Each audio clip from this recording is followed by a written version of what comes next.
दूसरा मेथड देखो क्या है, एल्किल हैलाइड या हेलो एल्केन बनाने का दूसरा मेथड या दूसरी विधि क्या है। तो दूसरी विधि देखो, दूसरी विधि का नाम है बेटा एल्केन के मुक्त मूलक के, एल्केन के मुक्त मूलक के हैलोजनीकरण से,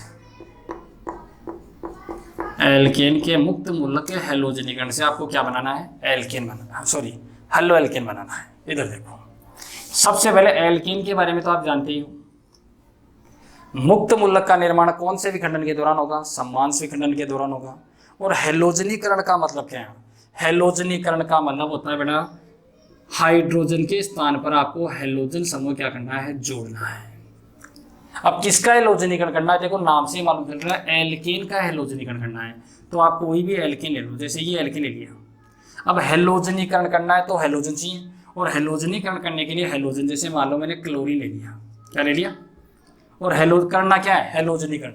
हैलोजनीकरण का मतलब हाइड्रोजन के स्थान पर हैलोजन समूह का जुड़ना। तो जितने हाइड्रोजन यहाँ से उठाओगे, अगर उतने हैलोजन समूह यहाँ जोड़ दूँ तो क्या बन जाएगा अपने पास, हेलो एल्केन, और क्या निकल गया बाहर, HCl। कर सकते हो अपनी। अब ये जो रिएक्शन होती है बेटा, ये जनरली सूर्य के प्रकाश की उपस्थिति में होती है, क्योंकि मैंने अभी आपको शर्त बताई थी, सम्मांश विखंडन मुक्त मूलक का निर्माण कौन से विखंडन के दौरान होता है, क्योंकि मुक्त मूलक जो क्रियाविधि होती है वो हमेशा सनलाइट की उपस्थिति, परोक्साइड की उपस्थिति में होती है।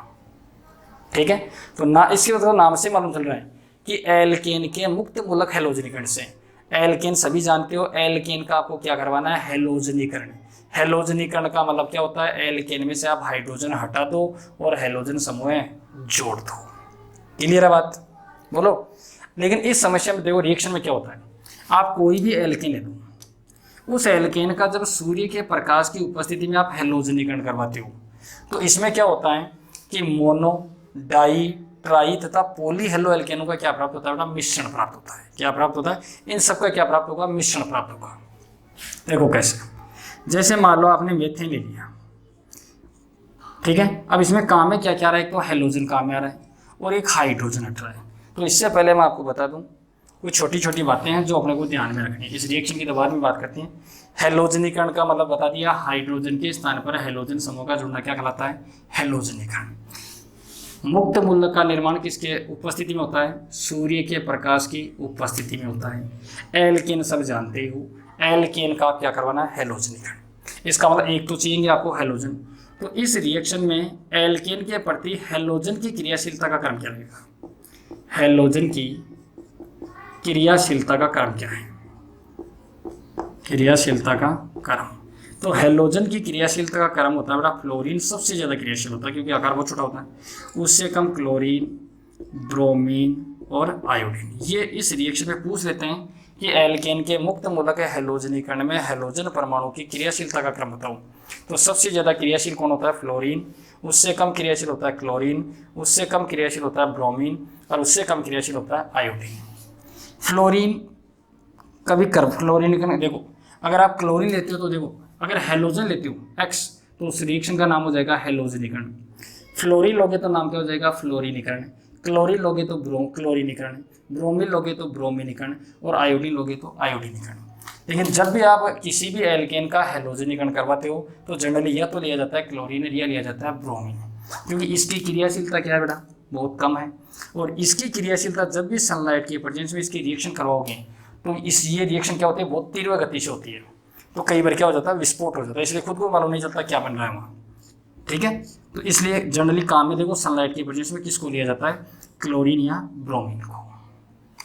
ये याद रखना तरीका। दूसरा, ये तो हैलोजन की क्रियाशीलता का क्रम। अब हैलोजन जुड़ेगा कहाँ, हाइड्रोजन के स्थान पर। तो इस रिएक्शन में हाइड्रोजन के प्रतिस्थापन का क्रम क्या है, हाइड्रोजन परमाणु के प्रतिस्थापन का क्रम, हाइड्रोजन परमाणु के प्रतिस्थापन का क्रम। तो हमेशा आपको मालूम है, जैसे ये देखो, जैसे मान लो आप जानते हो कि जैसे CH4 है, यहाँ से एक हाइड्रोजन जैसे हटाऊंगा मैं, समझ गए। तो हाइड्रोजन जैसे हटेगा और कौन से विखंडन होगा, समांश। तो जैसे मान लो ये कोई एल्केन है और ये आपका क्लोरीन है, हाइड्रोजन हटाना है, हैलोजन आपको जोड़ना है। तो यहाँ पर कौन सा विखंडन, क्योंकि सूर्य के प्रकाश की उपस्थिति में कौन सा विखंडन होता है, समांश। तो यहाँ पर मुक्त मूलक का निर्माण होगा, बराबर का साझा होगा, तो एक इलेक्ट्रॉन इसको मिलेगा, तो एक इलेक्ट्रॉन इसको भी मिलेगा, एक इलेक्ट्रॉन इधर, एक इलेक्ट्रॉन इधर, ये दोनों मिलकर क्या बना देंगे, बॉन्ड बना देंगे। क्या निकल गया, HCl, और क्या बना अपने पास, CH3Cl और HCl। ऐसे तो इसकी मैकेनिज्म ऐसे होती है, प्रोडक्ट ऐसे बनेगा इसमें। लेकिन आपने देखा होगा कि जब जैसे हाइड्रोजन हटेगा यहाँ से, आपके पास मध्यवर्ती के रूप में क्या बनेगा, मुक्त मूलक। और मुक्त मूलक के स्थायित्व का क्रम क्या होता है भाई, 3 डिग्री, 2 डिग्री और 1 डिग्री। तो हाइड्रोजन हमेशा सबसे पहले उसी कार्बन से हटेगा जहाँ से स्थायी मुक्त मूलक का क्या हो, निर्माण। तो सबसे पहले हाइड्रोजन कहाँ से हटेगा, 3 देखो 1 डिग्री कार्बन पर हाइड्रोजन है तो उसको 1 डिग्री हाइड्रोजन बोलते हैं, 2 डिग्री कार्बन पर हो तो उसको 2 डिग्री हाइड्रोजन, और 3 डिग्री कार्बन पर हो तो 3 डिग्री हाइड्रोजन। तो हाइड्रोजन परमाणु के प्रतिस्थापन का क्रम क्या रहेगा, 3 डिग्री हाइड्रोजन, 2 डिग्री हाइड्रोजन और 1 डिग्री हाइड्रोजन। कारण पूछ ले, क्योंकि 3 डिग्री कार्बन से जब आप हाइड्रोजन हटाओगे तो 3 डिग्री मुक्त मूलक का क्या होगा, निर्माण। और 3 डिग्री मुक्त मूलक जो होता है वो 1 डिग्री और 2 डिग्री मुक्त मूलक से क्या होता है, अधिक स्थायी होता है। क्लियर है बात यहाँ तक। अब अपने रिएक्शन पर आ जाओ। रिएक्शन का जनरल तरीका यही होता है, आपको बता चुका हूँ मैं। अब देखो आप, जैसे मान लो आप कोई भी एल्केन ले लो, उसका क्या करवाना आपको, जैसे क्लोरीनीकरण करवाना है, किसकी उपस्थिति में, सूर्य के प्रकाश की उपस्थिति में। तो सूर्य के प्रकाश की उपस्थिति में आपको क्लोरीन या तो क्लोरीनीकरण। अब क्लोरीनीकरण का मतलब क्या हो गया, हाइड्रोजन हटाओ और क्या जोड़ो, क्लोरीन जोड़ो। तो एक हाइड्रोजन हटा दो यहाँ से और एक क्लोरीन यहाँ क्या कर दो, ऐड कर दो। क्या बन गया, CH3Cl, और निकला क्या बाहर, एक हाइड्रोजन एक क्लोरीन बचा हुआ था, HCl निकल गया। इसका आगे भी करवा सकते हो। फिर एक हाइड्रोजन हटेगा, एक क्लोरीन जुड़ेगा, तो क्या बन जाएगा, डाई हेलो एल्केन। जब तक हाइड्रोजन, जितने हाइड्रोजन हटाओगे उतने क्या जोड़ते चलो आप, हेलोजन। तो कहने का मतलब यह है कि इस रिएक्शन में एल्केन के हेलोजनीकरण से क्या होता है, मोनो, डाई, ट्राई तथा पॉली हेलो एल्केनों को क्या प्राप्त होगा, आपको मिश्रण प्राप्त होगा। ठीक है। अब इस रिएक्शन से संबंधित एग्जाम में क्वेश्चन कैसे आते हैं वो अपने को समझने, क्योंकि क्वेश्चन करने और इससे कोई लेना देना नहीं है। जैसे मैं एक क्वेश्चन लिख रहा हूँ, देखो क्वेश्चन को समझना। प्रोपेन, प्रोपेन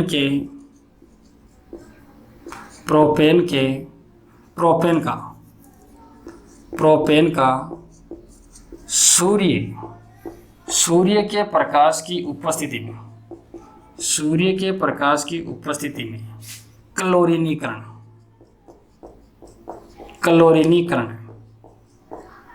करने पर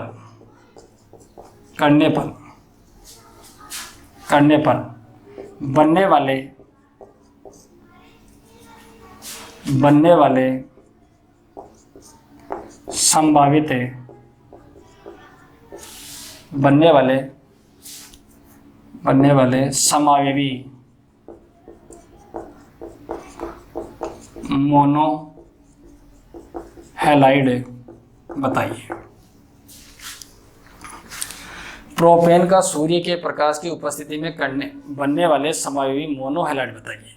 देखो कैसे, हम मोनो ही बनाने हैं और इससे कितने बन सकते हैं, मैक्सिमम कितने संभावित मोनो हैलाइड बन सकते हैं इससे। देखो इधर, जैसे मान लो मैंने ले लिया प्रोपेन, इस प्रोपेन का क्या करवाना आपको, क्लोरीनीकरण करवाना दिया हुआ है। किसकी उपस्थिति में करवाना है, सूर्य के प्रकाश की उपस्थिति में। अब इससे कितने समावेवी मोनोक्लोराइड आप बना सकते हो, मोनो हैलाइड बोल दो, चाहे हैलाइड तो कोई भी हो सकता है। इससे कितने संभावित मोनोक्लोराइड आप बना सकते हो। तो ये बनाने का, मोनो बनाने हैं, समावेवी बनाने, कितने बनाने हैं। तो देखो इधर, अगर सपोज करो कितने टाइप के कार्बन, देखो इस कार्बन, देखो हर कार्बन पर एक एक बार आप क्या जोड़ दो, मोनो बनाने हैं। तो इससे कितने संभावित मोनोक्लोराइड बनेंगे, आप हर बार एक एक कार्बन पर क्या जोड़ दो, क्लोरीन जोड़ दो, हर पर जोड़ो एक एक। जैसे सबसे पहले यहाँ से एक हाइड्रोजन उठाया, एक क्लोरीन जोड़ दिया, क्या बन सकता है, CH3 CH2 CH2 Cl, एक बन गया। एक बार देख लो, कोई दिक्कत नहीं है। अब इस कार्बन से भी एक हाइड्रोजन उठाओ और दूसरा प्रोडक्ट ये भी बन सकता है।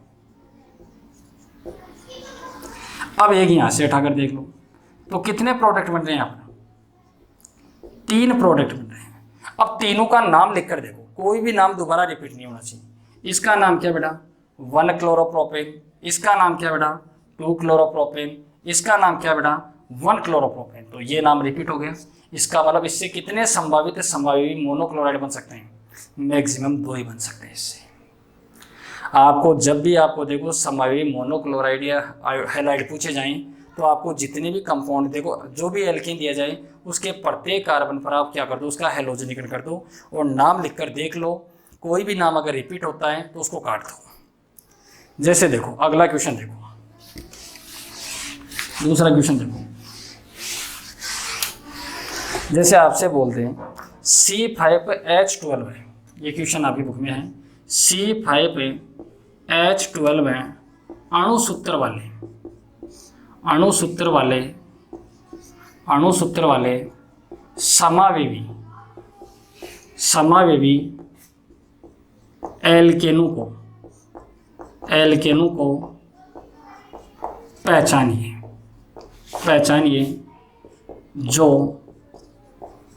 प्रकाश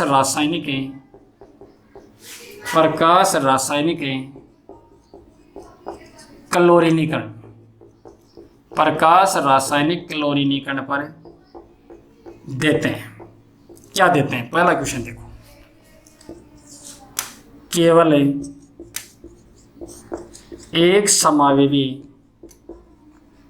एक समावेवी मोनोक्लोराइड।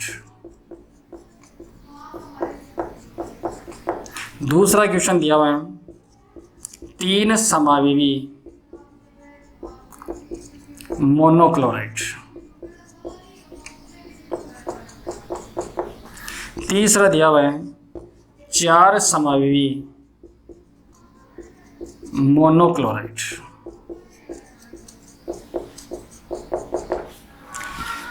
ये अपना क्वेश्चन है। इस क्वेश्चन का आंसर देना ये इसी रिएक्शन से मिलता है। देखो C5H12 देखो हाइड्रोजन की संख्या कार्बन के दुगने से 2 दी गई है। इसका मतलब ये किसका फॉर्मूला है? पेंटेन।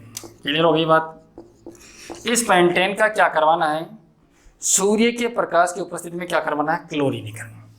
लेकिन C5H12 अणुसूत्र वाले समावेवी एल्केन पहचाने तो इसके 3 समावेवी होते हैं। आप सब जानते हो पेंटेन के कौन कौन से 3 समावेवी होते हैं? एक का तो नाम होता है एन पेंटेन, सूत्र लिख लेते हैं। एक का नाम तो क्या होता है? N pentane.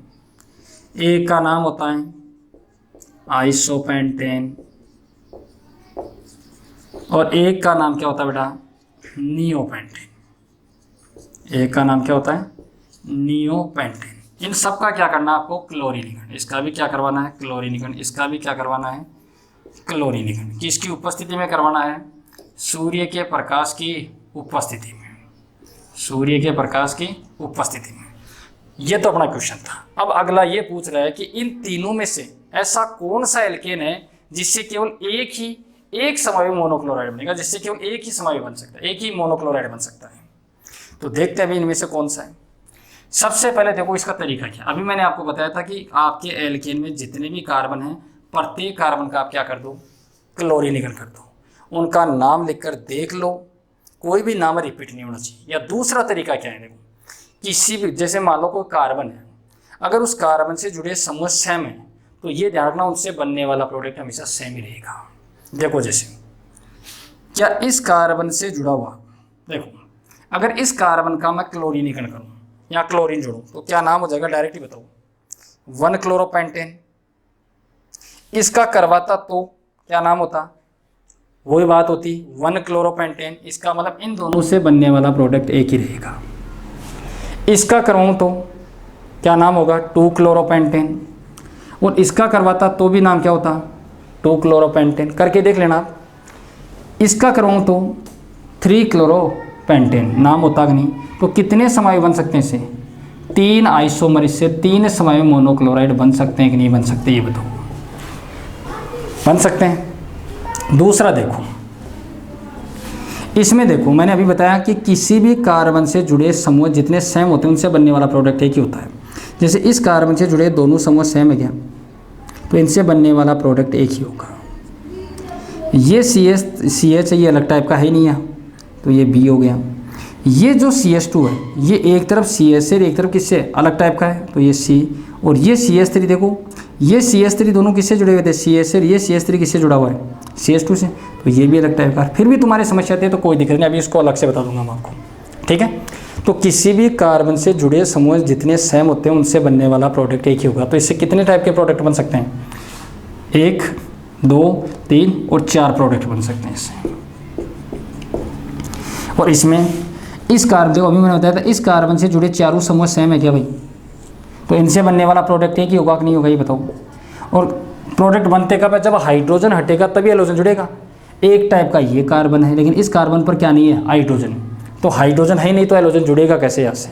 तो इससे कितने प्रोडक्ट बन सकते हैं, एक ही बन सकता है। तो ये क्या हो गया आपका एक समवायी मोनो। अब पहला क्वेश्चन देखो, इनमें से केवल एक समवायी मोनोक्लोराइड कौन सा है भाई, ऐसा कौन सा एल्केन है जिससे केवल एक समवायी मोनोक्लोराइड बनता है, तो उसका नाम क्या है, नियोपेंटेन। इसका आंसर आ गया नियोपेंटेन। 3 समवायी मोनोक्लोराइड किससे बन रहे हैं, एन पेंटेन से। और 4 समवायी मोनोक्लोराइड किससे बन रहे हैं, आइसोपेंटेन से बन रहे हैं। अब इस चीज़ के 4 आंसर कैसे, देखो तरीका देखो सिद्ध है, एक तो डायरेक्ट याद रखो।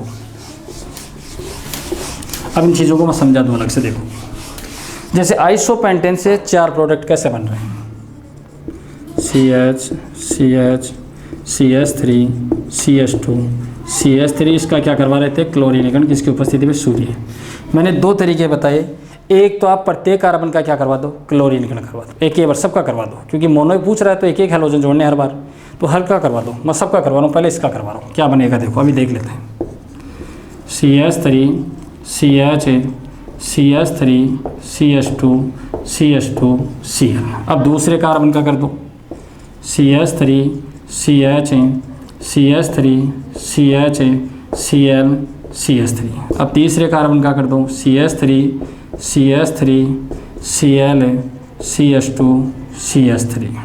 अब चौथे का कर दो, CH2 Cl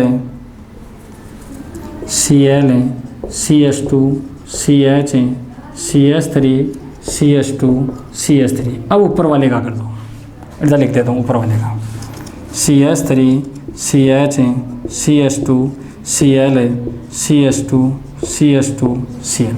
हो गया क्लियर। अब इन सबके नाम लिखकर देख लो, कोई भी नाम रिपीट नहीं होना चाहिए बेटा। भाई 5 कार्बन थे, 5 कार्बनों का मैंने क्या कर दिया, क्लोरीनेशन कर दिया। अब इससे बनने वाले समवायी मोनोक्लोराइड कितने होंगे वही तो पूछ रहा है। तो सबसे लंबी श्रृंखला का चयन करो, यही है। नंबरिंग नामकरण करना मैंने आपको बता दिया, 1 2 3 4। क्या नाम है, 1 क्लोरो, आगे बोलो बेटा, 1 क्लोरो 3 मेथिलें ब्यूटेन। अब ऐसा नाम दोबारा नहीं आना चाहिए। दूसरा देखो, लंबी कार्बन श्रृंखला यही है, करो 2 क्लोरो 3 मेथिलें ब्यूटेन। इसका करके देखो, 2 क्लोरो 2 मेथिल ब्यूटेन। इसका करके देखो, 1 क्लोरो 2 मेथिलें ब्यूटेन। इसका करके देखो, लंबी श्रृंखला देखो, अगर इसको मानता हूँ, देखो इधर क्या हो गया, हाँ ये रहा। इसमें लंबी श्रृंखला कर देखो, इसका चयन करता हूँ, देखो एक बार सोचो तो कितनी शाखाएं निकल रही हैं, एक शाखा निकल रही है।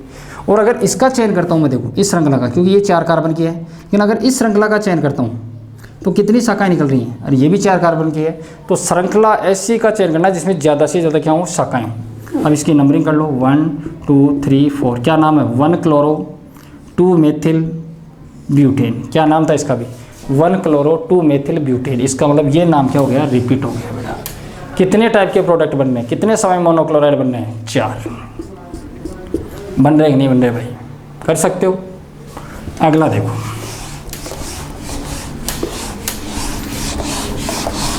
एक क्वेश्चन और देख लो, आपसे पूछ लें कि आइसोब्यूटेन,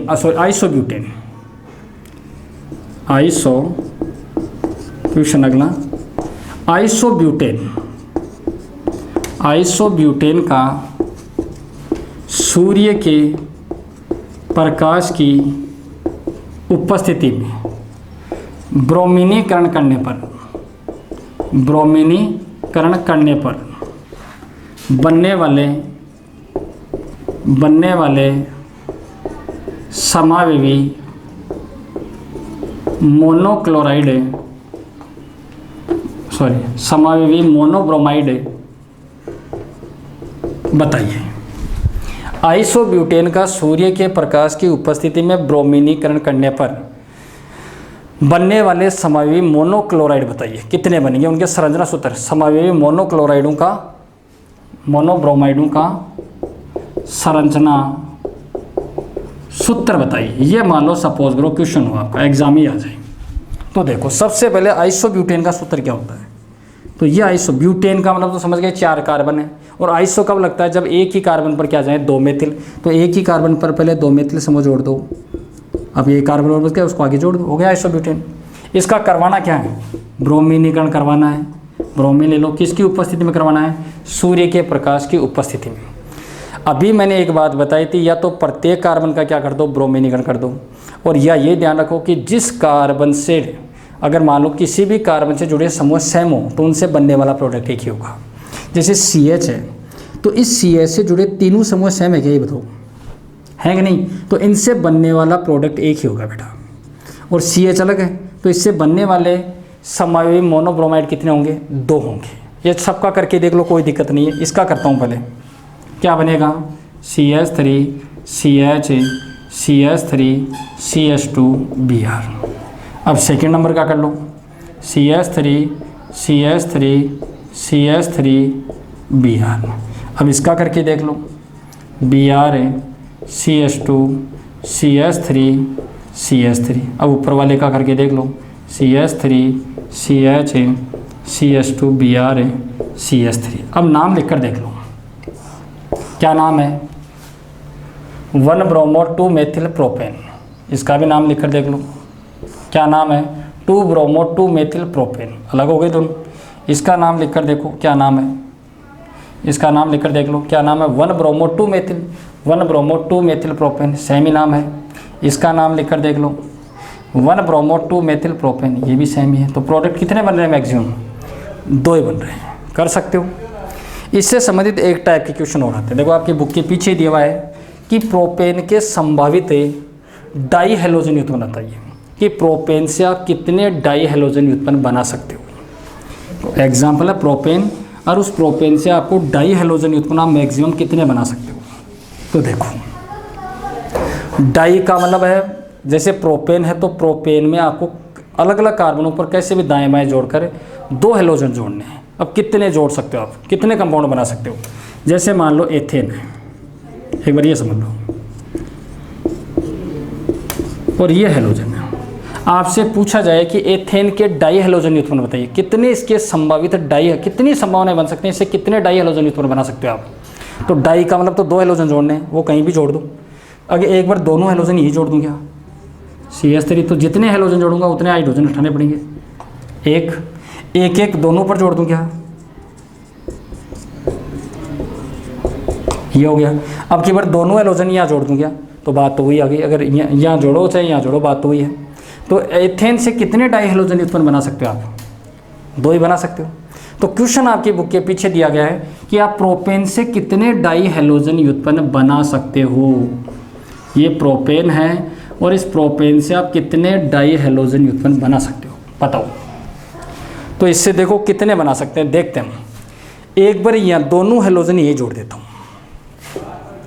CH3 CH2 CH2 है। अब कि अगर दोनों हैलोजन यहाँ जोड़ो तो सेम ही बात है, यहाँ जोड़ो तो CH3 CH3। एक बार 1 और 2 नंबर पर जोड़ दूँ, एक फर्स्ट एंड लास्ट पर जोड़ दूँ। अब और बताओ कोई संभावना हो तो। देखो इधर जोड़ूँ 1 2 पर तो बात हुई आ रही है। अब नाम लिखकर देख लो, सबके अलग अलग है। इसमें ये कैसा है, जेम डाई, क्योंकि दोनों हैलोजन एक ही कार्बन पर है। ये भी कैसा है, जेम डाई, क्योंकि इसका नाम क्या है 1 डाई हेलो प्रोपेन, जबकि इसका नाम क्या है 2 डाई हेलो प्रोपेन। इसका नाम क्या हो गया 1 2 डाई हेलो प्रोपेन, और इसका नाम क्या हो गया 1 3 डाई हेलो प्रोपेन। तो कर सकते हो कि नहीं। आपको एथेन का पूछे, चाहे प्रोपेन का पूछे, चाहे ब्यूटेन का, चाहे मोनो पूछे, चाहे डाई पूछे, बता सकते हो। ये अपनी सेकेंड रिएक्शन थी। तीसरी रिएक्शन का नाम बेटा एल्कोहल से आप हेलो एल्केन कैसे बनाओगे। एल्कोहल से हेलो एल्केन कैसे बनाओगे। दो रिएक्शनें बता चुका हूं।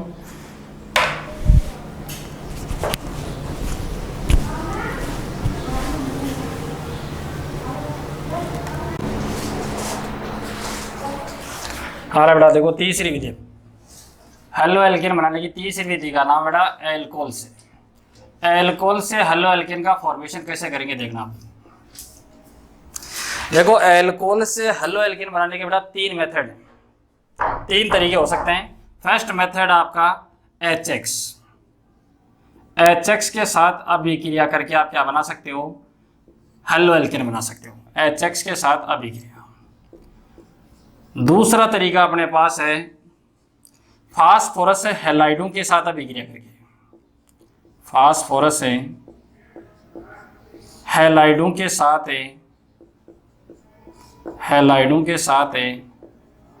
अभिक्रिया।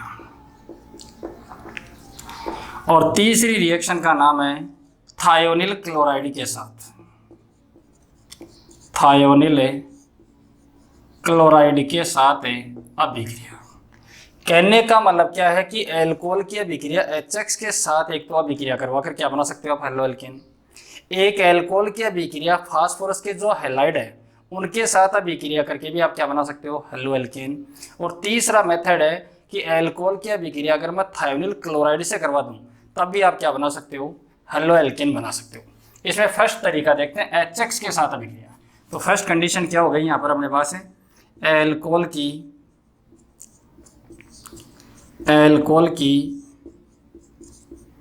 HX के साथ अभिक्रिया। एल्कोहल की HX के साथ अभिक्रिया। इस रिएक्शन में सबसे पहले बेटा अपने को ये देखना है कि हैलोजन जो अम्ल है बेटा, इन हैलोजन अम्लों की क्रियाशीलता का क्रम क्या है। पहले छोटी छोटी बातें समझो। कौन सा एल्कोहल जल्दी रिएक्शन देगा 1 डिग्री 2 डिग्री 3 डिग्री एल्कोहल में से, या कौन सा हैलोजन अम्ल फास्ट रिएक्शन देगा, इनकी क्रियाशीलता का ऑर्डर क्या है। तो सबसे पहले देखेंगे हम हैलोजन HX की क्रियाशीलता का क्रम। HX की क्रियाशीलता का क्रम। HX की क्रियाशीलता का क्रम होता है बेटा, सबसे ज्यादा क्रियाशील कौन होता है, HI, क्योंकि आयोडीन का आकार सबसे बड़ा होता है और आकार बढ़ने पर बंध को तोड़ना क्या होता है, आसान होता है। इससे कम क्रियाशील होता है HBr, और इससे भी कम क्रियाशील कौन होता है, HCl। ये इनकी क्रियाशीलता का क्रम होता है बेटा। ये तो हैलोजन अम्लों की क्रियाशीलता। तो सबसे फास्ट रिएक्शन कौन सा करेगा, HI, और सबसे धीरे रिएक्शन कौन करेगा, HCl। अब ये रिएक्शन भाई कम क्रियाशील है, तो इसको क्रियाशील बनाने के लिए आप उत्प्रेरक के रूप में किसका प्रयोग करोगे, निर्जल जिंक डाइक्लोराइड का उपयोग करोगे इसको क्रियाशील बनाने के लिए। ये इससे थोड़ा सा ज्यादा क्रियाशील है, तो इसके लिए कौन सा उत्प्रेरक काम में लोगे आप, सांद्र H2SO4 का यूज करोगे। और ये बहुत ज्यादा क्रियाशील है, तो इसको हल्का सा केवल क्या करना, आपको गर्म करना है। ध्यान रखना, हैलोजन अम्ल आपके पास 3 है, क्योंकि फ्लोरीन HF को कभी काम में नहीं लेते। हैलोजन अम्लों में सबसे ज्यादा को आप HI के साथ रिएक्शन, एल्कोहल की HI के साथ रिएक्शन करवा कर भी आप क्या बना सकते हो, एल्किल आयोडाइड बना सकते हो। इसके साथ रिएक्शन करके आप एल्किल ब्रोमाइड बना सकते हो, और इसके साथ रिएक्शन करके आप क्या बना सकते हो, एल्किल क्लोराइड बना सकते हो। है सारे हेलो एल्केन, लेकिन अपने को ध्यान रखना है ये कम क्रियाशील होने के कारण यहाँ पर उत्प्रेरक के रूप में आप किसका प्रयोग करोगे, निर्जल जिंक डाइक्लोराइड का। HBr के साथ रिएक्शन करवाओगे तो किसका प्रयोग करोगे, सांद्र H2SO4 का। और ये सबसे ज्यादा क्रियाशील है, तो अपने को टेम्परेचर की बस हल्का सा गर्म कर दो। क्लियर। ऐसे एल्कोहल 1 डिग्री 2 डिग्री और 3 डिग्री एल्कोहल में से सबसे जल्दी रिएक्शन कौन देगा। तो देखो एल्कोहल की क्रियाशीलता का क्रम क्या है, एल्कोहल की क्रियाशीलता का क्रम क्या होगा। तो एल्कोहल की क्रियाशीलता का क्रम एक बार बता दो फिर समझाता हूँ। एल्कोहल की क्रियाशीलता का क्रम होता है 3 डिग्री एल्कोहल सबसे ज्यादा क्रियाशील होता है। सबसे जल्दी रिएक्शन कौन देता है? 3 डिग्री अल्कोहल, उसके बाद में देता है 2 डिग्री अल्कोहल, और उससे कम क्रियाशील होता है 1 डिग्री अल्कोहल। अब ये सर कैसे मालूम चला? इसका तो मालूम चल गया कि आकार, क्योंकि आयोडीन का आकार सबसे बड़ा होता है, तो आकार बढ़ने पर हमेशा बंध का टूटना क्या हो जाता है? आसान हो जाता है, आसानी से तोड़ा जा सकता है। जैसे ये है अपने पास, देखो इसको तोड़ना आसान है, लेकिन इसको तोड़ना थोड़ा क्या होता है? मुश्किल होता है, तो टाइम लगता है वहाँ। और जितना जल्दी बंध टूटेगा रिएक्शन उतनी क्या होगी? जल्दी होगी। तो सबसे ज़्यादा, लेकिन एल्कोहल में अपने को कैसे मालूम चला कि सर 3 डिग्री एल्कोहल सबसे ज़्यादा क्रियाशील और 1 डिग्री एल्कोहल सबसे कम क्रियाशील है? तो इसका कारण देखो, रिएक्शन देखते हैं। ये आपके पास है एल्कोहल है बेटा, जैसे कोई भी एल्कोहल है, तो जैसे मैंने ले लिया CH3CH2OH, ये एल्कोहल है। इस एल्कोहल की रिएक्शन आपको किससे करवानी है? जैसे HCl से करवानी है। तो HCl जब भी लोगे तो यहाँ पर उत्प्रेरक के रूप में किसका प्रयोग करोगे? निर्जल जिंक डाइक्लोराइड का उपयोग करोगे। क्लियर है बात? अब निर्जल जिंक डाइक्लोराइड, देखो जब भी तीर के निशान के ऊपर आपको क्या नजर आ जाए? निर्जल जिंक डाइक्लोराइड नजर आ जाए, सांद्र H2SO4 नजर आ जाए, फास्फोरिक अम्ल नजर आ जाए तीर के निशान के ऊपर, ये उत्प्रेरक, ये जब भी उत्प्रेरक के रूप में हो, फास्फोरस पेंटाऑक्साइड नजर आ जाए, ये ध्यान रखना। तब हमेशा ध्यान रखना उस अभिक्रिया से 99% आपको उस रिएक्शन में क्या करना है? वाटर मॉलिक्यूल, जल काणु क्या करना है? बाहर निकालना होता है। जल काणु क्या करना होता है? बाहर, क्योंकि वहां पर क्योंकि इनकी उपस्थिति में उस अभिक्रिया का क्या हो जाता है? निर्जलीकरण, और निर्जलीकरण का मतलब होता है जल के अणु का निकलना। ठीक है, तो यहाँ पर भी देखो निर्जल जिंक डाइक्लोराइड एक प्रकार का क्या है? निर्जलीकारक है, और जब भी निर्जलीकारक आता है तो निर्जलीकारक क्या काम करता है? जल के अणु को निकालने का काम करता है। तो इसमें तो OH तो है नहीं, क्योंकि एक निकलेगा एक जगह से H और एक जगह से OH, तो इसमें तो ऑक्सीजन है नहीं, तो यहाँ से तो क्या निकलेगा? H, और यहाँ से क्या निकलेगा? OH, यहीं से निकलेगा वाटर मॉलिक्यूल। जैसे आप जल का अणु बाहर निकालोगे, यहाँ से निकाल दिया, क्या बन गया अपने पास? CH3CH2Cl, और क्या निकला बाहर अपने पास? H2। आपने पास क्या बन गया? क्लोरोएथेन। क्या हेलो एल्केन का फॉर्मेशन हो गया? क्या निर्माण हो गया क्या बेटा? और ये बनाना था, इसी के बनाने की विधियां पढ़ रहे हैं, बना कि नहीं बना? तो लेकिन यहाँ पर देखो, थोड़ा सोचो कि 3 डिग्री एल्कोहल की क्रियाशीलता ज्यादा क्यों हुई? क्योंकि आपने बॉन्ड कहाँ से ब्रेक किया? यहाँ से CO बंध आप तोड़ रहे हो, यहाँ से ये CO बॉन्ड ब्रेक हो रहा है, और जैसे ये बंध टूटेगा तो कार्बन पर इस पर आएगा नेगेटिव, और इस पर क्या आएगा? पॉजिटिव। और आप जानते हो यहाँ पर को कार्बोकेटाइन का निर्माण होगा, और अब कार्बोकेटाइन का निर्माण जब होगा यहाँ, तो कार्बोकेटाइन कौन सा ज़्यादा स्टेबल होता है? 3 डिग्री। जैसे ये यहाँ से देखो 1 डिग्री अल्कोहल था, तो यहाँ से जैसे इस बॉन्ड को ब्रेक किया तो 1 डिग्री कार्बोकेटाइन बना। अगर यहाँ 3 डिग्री अल्कोहल होता तो 3 डिग्री कार्बोकेटाइन बनता, 2 डिग्री अल्कोहल होता तो 2 डिग्री कार्बोकेटाइन बनता। तो सबसे ज़्यादा, क्योंकि कार्बोकेटाइन एल्कोहल की जो क्रियाशीलता होती है बेटा, वो किस पर डिपेंड करती है? एल्कोहल की जो क्रियाशीलता होती है वो किस पर डिपेंड करती है? कार्बोकेटाइन के स्थायित्व पर निर्भर करती है। इस रिएक्शन में कार्बोकेटाइन के स्थायित्व, और कार्बोकेटाइन के स्थायित्व का क्रम आप जानते हो, 3 डिग्री, 2 डिग्री और 1 डिग्री। तो एल्कोहल की भी क्रियाशीलता का क्रम क्या रहेगा? 3 डिग्री, 2 डिग्री और 1 डिग्री। क्लियर है बात? अब इसमें देखो 3 केस हैं। HCl के साथ ये लेना पड़ेगा, HBr के साथ ये लेना पड़ेगा, और HI को, हाँ क्योंकि ये बहुत ज़्यादा क्रियाशील है तो इसके लिए उत्प्रेरक की आवश्यकता अपने को नहीं पड़ेगी। जब एल्कोहल की अभिक्रिया HCl से निर्जल जिंक डाइक्लोराइड की उपस्थिति में करवाते हो तो क्या बनता है अपने पास? क्लोरोएथेन, कहने का वो एल्किल क्लोराइड बनता है। इस रिएक्शन का एक स्पेशल नाम मिला। अब इस रिएक्शन, पहला केस हो गया, इस रिएक्शन से संबंधित देखो, पहला इस रिएक्शन को क्या बोला जाता है? जब भी आप किसी एल्कोहल की अभिक्रिया इसकी उपस्थिति में HCl से करवाओगे और एल्किल क्लोराइड बनाओगी, तो उस रिएक्शन का एक स्पेशल नाम होता है, उसको ग्रो प्रक्रम भी बोलते हैं। क्या बोलते हैं उसको?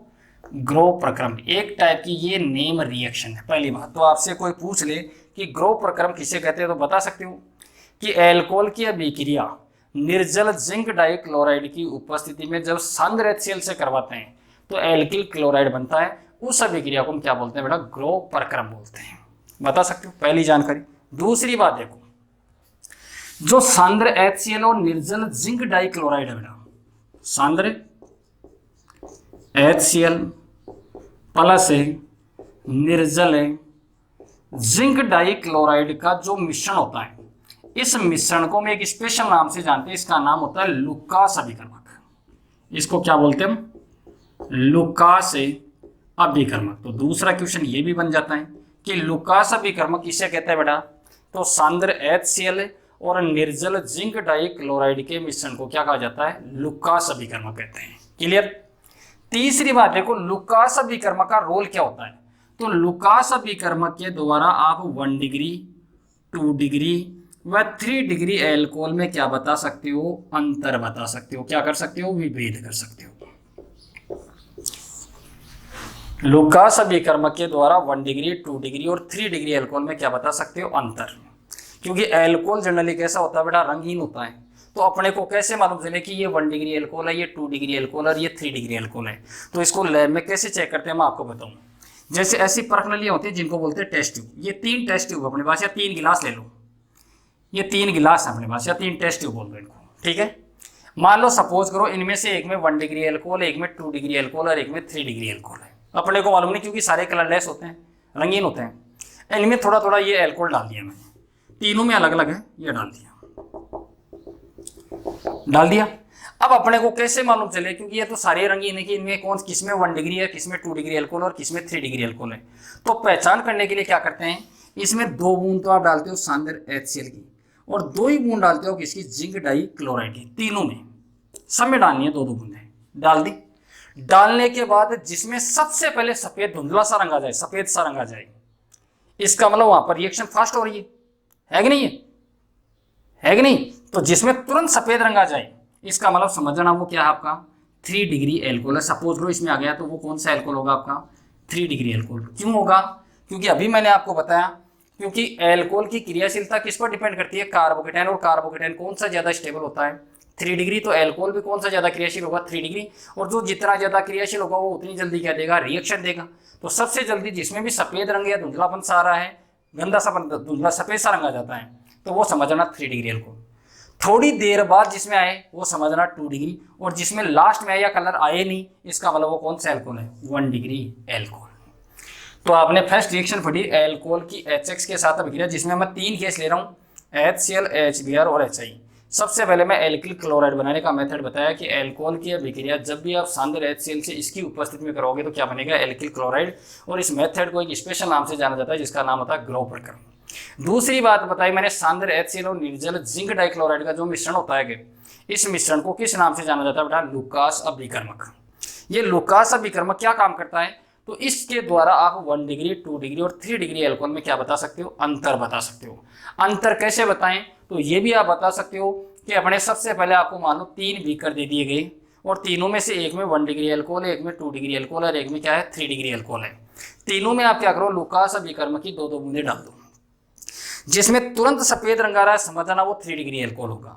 जिसमें 5-10 मिनट बाद में आ रहा है, समझना वो 2 डिग्री। और जिसमें सबके लास्ट में कलर आता है, ये आता ही नहीं है, उसको समझना वो 1 डिग्री एल्कोहल है। पहली बात सबके क्लियर हो गई होगी भाई। अब इस रिएक्शन की मैकेनिज्म देखो काफ़ी हो जाती है, इतना बताने की जरूरत नहीं। अगर मैकेनिज्म देखना चाहो तो बता भी दूँ, लेकिन टाइम लगेगा बिन फालतू। क्योंकि यहाँ पर भी देखो सीधी बात वही है, जैसे यहाँ से बॉन्ड ब्रेक करोगे तो कार्बोकेटायन बनेगा, और कार्बोकेटायन बनेगा तो सीधी बात है क्या देखना पड़ेगा? पुनर्विन्यास देखना पड़ेगा अपने को। क्या देखना पड़ेगा? पुनर्विन्यास। जैसे मैं एक एग्जांपल देकर बताऊँ, जैसे CH3 CH CH3 CH2 OH, और इसकी रिएक्शन आप इससे कराओ HCl से कराओ, वही सेम उपस्थिति। तो सबका टारगेट तो यही है कि वाटर मॉलिक्यूल ही निकालना है, यही तो है कि? तो वाटर मॉलिक्यूल जैसे निकालोगे क्या बनेगा? CH3 CH CH3 CH2 Cl, और क्या निकल गया बाहर? H2। लेकिन ये आपका आंसर क्या है बेटा? गलत है। अब ये बात कैसे मालूम चलेगी सर ये आंसर गलत है? तो इसको चेक करने का देखो तरीका क्या होता है, इसकी मैकेनिज्म बताता हूँ। तरीका क्या है? पहले ये ले रहा हूँ, इसके बाद ये केस लूंगा, इसके बाद ये केस लूंगा। ये ध्यान रखना HX वाले में। देखो इसकी मैकेनिज्म देखो ऐसा क्यों है इसके साथ। देखो मैकेनिज्म में सबसे पहले स्टेप 4 स्टेप में या 3 स्टेप में रिएक्शन होती है, जनरली 3 भी हो जाती है, और पुनर्विन्यास होता है तो 4 स्टेप बन जाते हैं। स्टेप नंबर 1 का नाम होता है, स्टेप नंबर 1 का नाम होता है प्रोटोनीकृत एल्कोहल का निर्माण करना। प्रोटोनीकृत एल्कोहल का निर्माण करना, प्रोटोनीकृत एल्कोहल का निर्माण करना। इसका मतलब प्रोटॉन का मतलब होता है H+, सब जानते हो H+ को क्या बोलते हैं, प्रोटॉन। और किसका प्रोटोनीकरण करना है, एल्कोहल। तो कहने का मतलब है कि एल्कोहल पर आपको सबसे पहले H+ को जोड़ना है। क्लियर है बात। तो H+ प्रोटॉन लाओगे कहां से, तो प्रोटॉन कहां से लाओगे आप, HCl से। यहां पर अभिकर्मक का काम कौन कर रहा है, HCl। तो सबसे पहले आपको HCl लेना है, और HCl को अगर H+ में प्रोटॉन में प्लस में चेंज करना है तो यहाँ पर कौन सा विखंडन करवाओगे आप, विषमांश। ये लो जी भाई, ये करवा दिया मैंने विषमांश से विखंडन। और विषमांश विखंडन में हमेशा जिसकी विद्युत ऋणात्मकता ज्यादा होती है वो इलेक्ट्रॉनों को अपने ओर क्या करता है, आकर्षित करता है। क्योंकि विषमांश विखंडनों में इलेक्ट्रॉनों का क्या होता है, असमान साझा होता है। तो H पर क्या आ गया, प्लस आ गया, और Cl पर क्या आ गया, माइनस आ गया। अब बनाना क्या, प्रोटोनीकृत एल्कोहल। देखो नाम से ही मालूम चल जाएगा। इस प्रोटॉन को आपको कहाँ जोड़ना है, एल्कोहल। और एल्कोहल आपने कौन सा लिया, CH3 CHA CH3 CH2OH। और इस पर किसका एडिशन करवाना आपको, H+ आयन का। देखो प्लस वाले का, इस प्लस को क्या बोलते हैं, इलेक्ट्रोफाइल बोलते हैं। और इलेक्ट्रोफाइल का मतलब होता है जिसके पास इलेक्ट्रॉनों की क्या हो, कमी। अब इलेक्ट्रोफाइल इसको क्या चाहिए, इलेक्ट्रॉन। तो इलेक्ट्रोफाइल को इलेक्ट्रॉन केवल कौन दे सकता है, न्यूक्लियोफाइल। तो यहाँ पर आपका जो एल्कोहल है वो किसकी तरह काम करेगा, न्यूक्लियोफाइल की तरह काम करेगा। क्यों करेगा, क्योंकि आप सब जानते हो कि ऑक्सीजन के बाह्यतम कोष में कितने इलेक्ट्रॉन होते हैं, 6। इसके संयोजी कोष में 6 इलेक्ट्रॉन होते हैं, जिनमें से 2 इलेक्ट्रॉन काम में आ गया, इसके बाद 4 इलेक्ट्रॉन बचे हुए, एक नहीं बचे हुए। और जिस पर लोन पेयर या नेगेटिव चार्ज होंगे कैंसिल। अब लेकिन यहाँ पर इलेक्ट्रॉन डेंसिटी क्या हो गई, कम हो गई। और जैसे यहाँ पर इलेक्ट्रॉन घनत्व कम होगा तो यहाँ पर कौन सा चार्ज आएगा, प्लस। अब ऑक्सीजन ने इलेक्ट्रॉन दिया तो ऑक्सीजन के साथ आकर ही जुड़ेगा ही। क्या बना अपने पास, देखो यही तो बन रहा है, CH3 CHA CH3 CH2OH H positive. और जैसे अब देखो एक बार सोचो, ये एल्कोहल था अपना और ये प्रोटॉन है। प्रोटॉन और एल्कोहल जुड़ गए तो इसका नाम क्या हो गया, प्रोटोनीकृत एल्कोहल। क्या पहला काम कंप्लीट हो गया क्या। अब जैसे ही ऑक्सीजन परमाणु, देखो ऑक्सीजन परमाणु पर हमेशा नेगेटिव चार्ज आना चाहिए क्योंकि इसकी विद्युत ऊर्जा बहुत ज़्यादा होती है, लेकिन इस पर चार्ज क्या आ गया, पॉजिटिव। इसका मतलब आपका कंपाउंड क्या हो रहा है, अनस्टेबल हो रहा है, अस्थायी हो रहा है। क्योंकि ये CO बॉन्ड अब क्या हो गया, कमज़ोर हो चुका है। क्योंकि ये इलेक्ट्रॉन लेगा नहीं तो ये CO बॉन्ड यहाँ पर क्या होगा, कमज़ोर। और कमज़ोर होते इसको क्या चाहिए, इलेक्ट्रॉन। और इसको इलेक्ट्रॉन देगा कौन, देखो सेकेंड स्टेप में क्या करोगे आप। सेकेंड स्टेप का नाम होता है, जनरली आप बता सकते हो, कार्बोकेटाइन का निर्माण करना। निर्माण करना कैसे करोगे देखो, और क्यों हुआ ऐसा, देखो CH CH3 CH2OH H। देखो इस ऑक्सीजन को इलेक्ट्रॉन चाहिए, इसको इलेक्ट्रॉन कौन दे सकते हैं, या तो हाइड्रोजन दे सकते हैं और या ये ग्रुप इलेक्ट्रॉन दे सकता है। अगर हाइड्रोजन इसको इलेक्ट्रॉन देगा, समझ गए, तो हाइड्रोजन इसको इलेक्ट्रॉन देगा तो पॉजिटिव नेगेटिव कैंसिल, क्या निकल जाएगा, H+ आयन। वापस क्या बन जाएगा, एल्कोहल। तो फिर जोड़ा ही क्यों था, सीधी बात है भाई, इसको जोड़ने का जरूरत पड़ रही थी, फिर प्रोटॉन के तेल क्यों बनाया। तो यहाँ पर इसका मतलब हाइड्रोजन तो इलेक्ट्रॉन देगा नहीं, क्योंकि हाइड्रोजन इलेक्ट्रॉन देगा तो रिएक्शन क्या होती है, वापस बैक चलती है, अपनी उल्टी हो जाती है रिएक्शन, बैक चलती है रिएक्शन। अपने को प्रोडक्ट बनाना है तो प्रोडक्ट बनाने के लिए हाइड्रोजन नहीं देगा तो फिर कौन देगा, इलेक्ट्रॉन। तो यहाँ पर आप जानते हो कि ये आपका जो ग्रुप है ये +I प्रभाव वाला समूह है कि नहीं। जितने भी एल्किल समूह थे मैं बता चुका हूँ। और +I प्रभाव वाले समूह हमेशा क्या काम करते हैं बेटा, इलेक्ट्रॉन देने का काम करते हैं। तो जैसे ये समूह इसको इलेक्ट्रॉन देगा, क्या निकल गया, प्लस माइनस कैंसिल, क्या निकल गया बाहर, H2। क्या निकल गया बाहर यहाँ से, H2। और जैसे ये इलेक्ट्रॉन देगा तो यहाँ पर इलेक्ट्रॉनों की क्या होगी बेटा, कमी। और कमी होती है यहाँ क्या जाएगा, प्लस। क्या बन गया, CH3 CHA CH3 CH2 plus. और ये कौन सा कार्बोकेटाइन बन गया बेटा, 1 डिग्री कार्बोकेटाइन बन चुका है। और आपको मालूम है जब भी अभिक्रिया में कार्बोकेटाइन का निर्माण होता है वहाँ अपने आप ही क्या लागू हो जाता है, पुनर्विन्यास। अगर इससे भी ज़्यादा स्टेबल कार्बोकेटाइन बनता है तो बनाओ, नहीं बनता है तो कोई बात नहीं।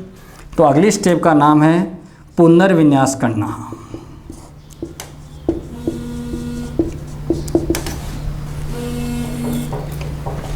पुनर्विन्यास करने पर देखते हैं। यही कार्बोकेटाइन बना था CH3CH2+। ये 1 डिग्री कार्बोकेटाइन है, इससे ज़्यादा स्टेबल होता है 2 डिग्री और 3 डिग्री। अगर बनता है तो बनाओ। अब बनाने का तरीका मैं आपको पहले बता चुका हूँ कि जिस कार्बन पर धनावेश होगा उसको क्या मानना है बेटा, 1 नंबर, और उससे डायरेक्ट जुड़े कार्बन को 2 नंबर। 2 नंबर कार्बन से आप या तो हाइड्रोजन उठाओगे या क्या उठाओगे, मेथिल। हाइड्रोजन है तो हाइड्रोजन को उठाकर देख लो पहले। हाइड्रोजन जैसे हटेगा प्लस यहाँ आ जाएगा क्या बेटा, और क्या बनेगा अपने पास, देखो CH3 और यहाँ क्या आ गया, प्लस आ गया क्या भाई, बोलो। ये 1 डिग्री था, ये किस में चेंज हो गया, 3 डिग्री कार्बोकेटाइन में क्या हो गया बेटा, ये चेंज हो गया। इसका मतलब ये तो इससे भी ज़्यादा स्टेबल है कि नहीं है। अगर नहीं होता इसमें रीअरेंजमेंट तो इसकी आवश्यकता ही नहीं थी, तो एक स्टेप कम हो जाती। अब ये 3 डिग्री कार्बोकेटाइन का फॉर्मेशन हो गया। अब लास्ट स्टेप में क्या करवाना आपको, लास्ट स्टेप में क्या करवाना है, देखो H+ को जोड़ चुके हो। अब ये बना कार्बोकेटाइन, और कार्बोकेटाइन यहाँ पर किसकी तरह काम कर रहा है, इलेक्ट्रॉन स्नेह की तरह काम कर रहा है।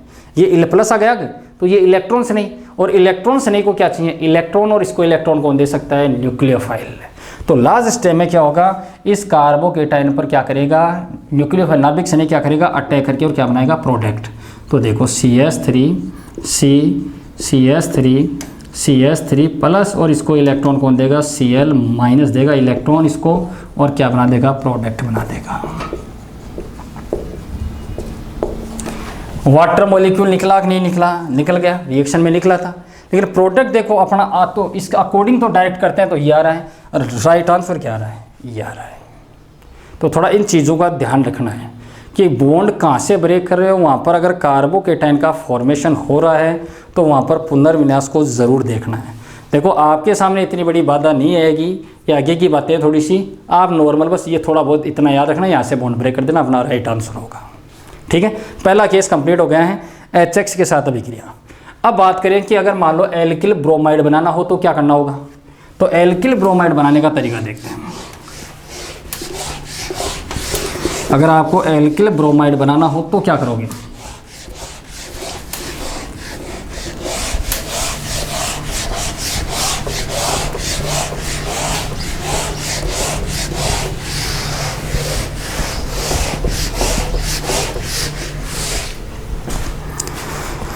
अरे शेरो समझ में भी आ रहा है कि नहीं कुछ। अगला देखो, सेकंड क्या, अगर एल्किल ब्रोमाइड बनाना हो तो आपको क्या लेना पड़ेगा, एल्कोहल की अभिक्रिया किसके साथ करवानी पड़ेगी, HBr के साथ अभिक्रिया करवानी पड़ेगी। और इसके लिए कैटेलिस्ट के रूप में, हम उत्प्रेरक के रूप में किसका यूज़ करते थे, सांद्र H2SO4।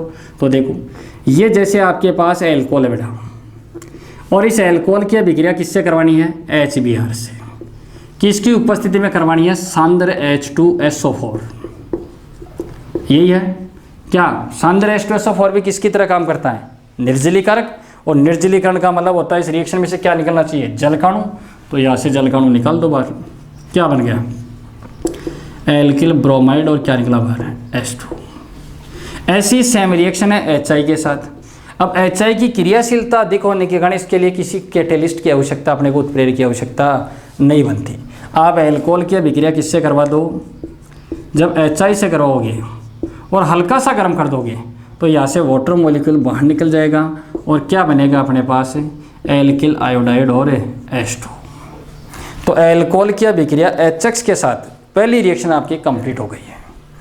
अब बात करते हैं दूसरी रिएक्शन की। एल्कोहल की अभिक्रिया फास्फोरस हैलाइडों के साथ अभिक्रिया। दूसरी एल्कोहल से तो बना रहे हो हेलो एल्केन, तो उसमें सेकंड केस क्या था, फास्फोरस हैलाइडों के साथ अभिक्रिया। फास्फोरस हैलाइडों के साथ अभिक्रिया, फास्फोरस हैलाइडों के साथ अभिक्रिया। अब आप जानते हो कि फास्फोरस है वो 15वें वर्ग का तत्व है, नहीं पीते ऐसे सभी बीड़ी, यही है अपने पास, नहीं पीते ऐसे सभी बीड़ी। और इन सब के संयोजी कोष में कितने इलेक्ट्रॉन होते हैं, 5। या तो ये 5 इलेक्ट्रॉन त्याग दे या 3 इलेक्ट्रॉन ग्रहण, क्योंकि सब अपना ऑक्टेट कंप्लीट करने की कोशिश करते हैं अष्टक पूर्ण। तो या तो ये 5 बंध बना सकता है या फिर 3 बंध बना सकता है। तो इसके 2 ही टाइप के जनरली हैलाइड होते हैं, एक तो होता है बेटा PX3 ट्राईहैलाइड होता है, एक क्या होता है पेंटाहैलाइड। एक का नाम होता है फास्फोरस ट्राईहैलाइड और एक होता है फास्फोरस पेंटाहैलाइड। तो एल्कोहल की अभिक्रिया सबसे पहले पढ़ेंगे फास्फोरस ट्राईहैलाइड के साथ और उसके बाद पढ़ेंगे फास्फोरस पेंटाहैलाइड के साथ। तो अब ट्राईहैलाइड भी देखो कितने हो गए, एक्स की जगह क्या क्या ले सकता हूँ मैं, देखो क्लोरीन ले सकता हूँ तो PCl3 हो गया, PBr3 हो गया और Pi3 हो गया। हुआ कि नहीं हुआ? यह PCl3 है भाई। इन दोनों की क्रियाशीलता देखो अधिक होने के कारण इन्हें हमेशा देखो इस रूम में ये मिलते नहीं है कभी भी, इनको हमेशा इस रूम में बनाया जाता है, उसी समय लैब के अंदर इनको ताज़ा बनाया जाता है। अब बनाए इतने कैसे हैं, तो थोड़ा सा तो लेते हैं वहाँ पर लाल फास्फोरस, और लाल फास्फोरस के साथ क्या होता है, या तो ब्रोमीन होता है और या वहाँ पर क्या होता है फिर आयोडीन। इन दोनों का देखो लिखा हुआ काम में इसी रूम में लेना अपने को, लेकिन एग्जाम में लिखा हुआ ऐसे मिलेगा लाल फास्फोरस और ब्रोमीन, तो इसका मतलब है वहाँ पर क्या है PBr3 है। और लाल फास्फोरस और आयोडीन लिखा हुआ मिले तो उसका मतलब आप समझ जाना क्या मतलब है Pi3, जबकि PCl3 क्या होता है कि स्टेबल कंपाउंड होता है। ठीक है, अब पहले इसके साथ रिएक्शन करेंगे और फिर इनको, क्योंकि इससे तो केवल एल्किल क्लोराइड बनेगा, इससे एल्किल ब्रोमाइड बनेगा और इससे एल्किल आयोडाइड। तो 3 केस देखते हैं इसमें। देखो ये आपके पास एल्कोहल है, एल्कोहल की रिएक्शन PCl से कैसे कराओगे, देखो PCl3 के साथ ये फॉर्मूला होता है 1 2 3 हो गया अपने पास। आप सब जानते हो फास्फोरस की तुलना में क्लोरीन की इलेक्ट्रोनेगेटिविटी विद्युत ऋणता क्या होती है ज़्यादा। तो क्लोरीन इलेक्ट्रॉन को खींचेगा तो ये नेगेटिव और ये पॉजिटिव, फिर नेगेटिव और ये पॉजिटिव, फिर ये नेगेटिव और ये पॉजिटिव। इधर 3 बार पॉजिटिव और 3 बार ही क्या नजर आ रहा है नेगेटिव, तो इसमें भी 3 बार पॉजिटिव और 3 बार नेगेटिव होना चाहिए। तो ये नेगेटिव है क्योंकि कार्बन की तुलना में ऑक्सीजन की विद्युत ऋणता क्या होती है ज़्यादा। इस पर क्या आ गया पॉजिटिव, लेकिन इस कंपाउंड में तो एक बार पॉजिटिव और एक बार क्या बेटा नेगेटिव है, तो इसमें भी 2 बार और चाहिए भी। तो 2 अणु और ले लेते हैं इसके ROH और ROH, ये माइनस ये प्लस, ये माइनस और ये प्लस। अगर यहाँ से 3 बॉन्ड में नेगेटिव के ब्रेक करूँ तो यहाँ से 3 बॉन्ड उधर से किसके ब्रेक होंगे पॉजिटिव के। क्या निकल गया बाहर H3PO3, एक प्लस और एक माइनस को जोड़ो क्या बन गया RCl, कितने मोल 3, और एक क्या बन गया H3PO3। एक बात अपने दिमाग में रखना हमेशा, PCl5 की रिएक्शन आप किसी भी कंपाउंड से करवा दो, किसी से भी, एल्डिहाइड कीटोन किसी से भी, हमेशा ध्यान रखना इसके साथ ये प्रोडक्ट बनेगा ही बनेगा। ये फास्फोरिक अम्ल है, ये तो 100% बनेगा। इसके अलावा जो बचे उसको एक साल लिख देना। PCl3 के साथ इस प्रोडक्ट को याद रखना, ये तो 100% बनेगा।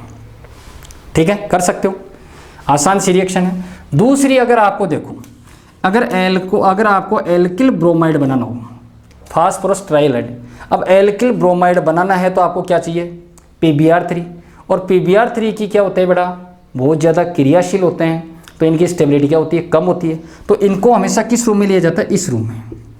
यहाँ क्या लिखा हुआ मिलेगा आपको लाल फास्फोरस प्लस ब्रोमीन, मतलब वही है। देखो जब इन दोनों को बस अलग लिख दिया, इसका मतलब क्या है, जैसे PCl3 वैसे यहाँ पर इसका मतलब क्या है PBr3।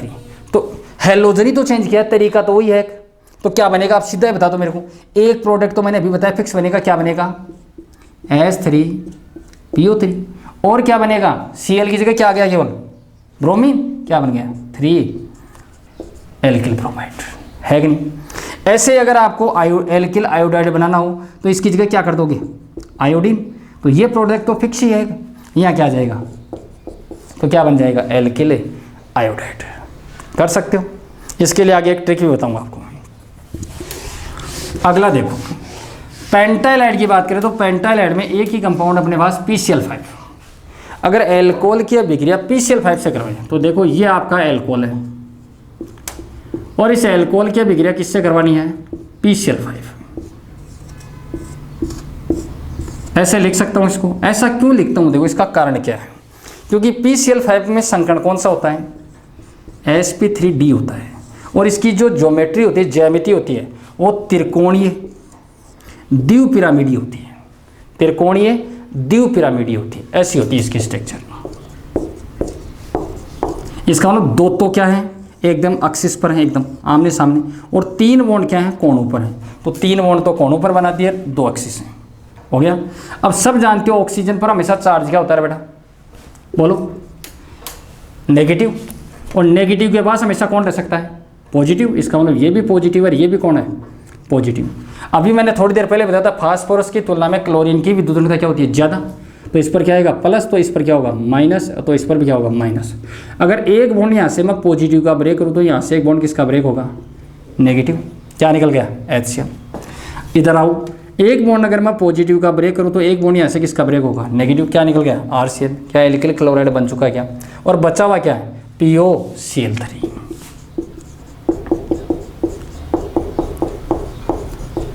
इसमें भी एक बात याद रखना, जब भी किसी कंपाउंड की रिएक्शन PCl5 से करवाते हैं तो एक प्रोडक्ट हमेशा फिक्स बनता है, फास्फोरस ऑक्साइड ट्राइक्लोराइड। और अगर PCl3 से करवाते हैं, PX3, कोई भी ट्राइलाइड से अगर रिएक्शन करवाते हैं किसी भी कंपाउंड की, तो एक प्रोडक्ट हमेशा क्या बनता है, H3PO3 फास्फोरिक अम्ल। और पेंटाइलाइड से करवाते हैं तो एक प्रोडक्ट हमेशा फिक्स बनेगा, POCl3। याद रह जाएगा। चलो ठीक है, आगे देखते हैं बेटा, कर सकते हो आराम से। ये फास्फोरस ट्राइलाइड भी कंप्लीट हो गई। अब एक केस हो रहा है थायोनिल क्लोराइड के साथ अभिक्रिया, थायोनिल क्लोराइड के साथ अभिक्रिया, थायोनिल क्लोराइड, क्लोराइड के साथ अभिक्रिया, एल्कोहल की अभिक्रिया थायोनिल क्लोराइड के साथ करवा कर भी आप क्या बना सकते हो, हल्लो एल्केन बना सकते हो। ठीक है, इस रिएक्शन का एक स्पेशल नाम है, इसको डार्जन अभिक्रिया भी बोलते हैं। काफ़ी फेमस रिएक्शन है, इसका एक स्पेशल नाम है, इसको किस नाम से जानते हैं, डार्जन अभिक्रिया। थायोनिल क्लोराइड का सूत्र क्या होता है, SOCl2। ठीक है, देखो जी रिएक्शन कैसे होगी। ये आपके पास एल्कोहल है, इस एल्कोहल की रिएक्शन आपको किससे करवानी है, थायोनिल क्लोराइड। क्या थायोनिल क्लोराइड को ऐसे लिख सकता हूँ क्या भाई, लिख दिया। तरीका वो का वो ये सेम। इस पर क्या आएगा, नेगेटिव, नेगेटिव के पास हमेशा कौन होते हैं, पॉजिटिव। सल्फर की तुलना में क्लोरीन की विद्युत ऋणता क्या होती है बेटा, ज़्यादा। तो इस पर क्या आएगा फिर पॉजिटिव, और इन पर क्या आएगा नेगेटिव। बॉन्ड ब्रेक कर दो, क्या निकला, RCl HCl SO2। इस रिएक्शन की देखो एक खास बात है बेटा, वो खास बात क्या है कि इस रिएक्शन की देखो, एक तो इस रिएक्शन को किस नाम से जानते हैं, डार्जन। दूसरी बात, ये रिएक्शन किसकी उपस्थिति में होती है, पिरिडीन। ये रिएक्शन पिरिडीन की उपस्थिति में क्या होती है, पूर्ण होती है। इसमें उत्प्रेरक के रूप में किसका उपयोग किया जाता है, पिरिडीन का। अब पिरिडीन इस रिएक्शन में काम में क्यों लेते हैं भाई, क्या काम करता है ये, तो यहाँ पर ये HCl आपसे पूछ ले कि डार्जन अभिक्रिया में पिरिडीन की क्या भूमिका होती है, तो इस अभिक्रिया में पिरिडीन HCl के अवशोषण का कार्य करता है। किसका काम करता है, HCl के अवशोषण का। SO2 क्या है, गैस है, तो अपने आप बाहर निकल जाती है, इसको ये अवशोषित कर लेता है। बचता कौन है, एल्किल क्लोराइड। तो इस रिएक्शन की देखो 3-4 बातें। एक तो इस रिएक्शन को किस नाम से जानते हैं, डार्जन अभिक्रिया के नाम से जानते हैं, पहली बात।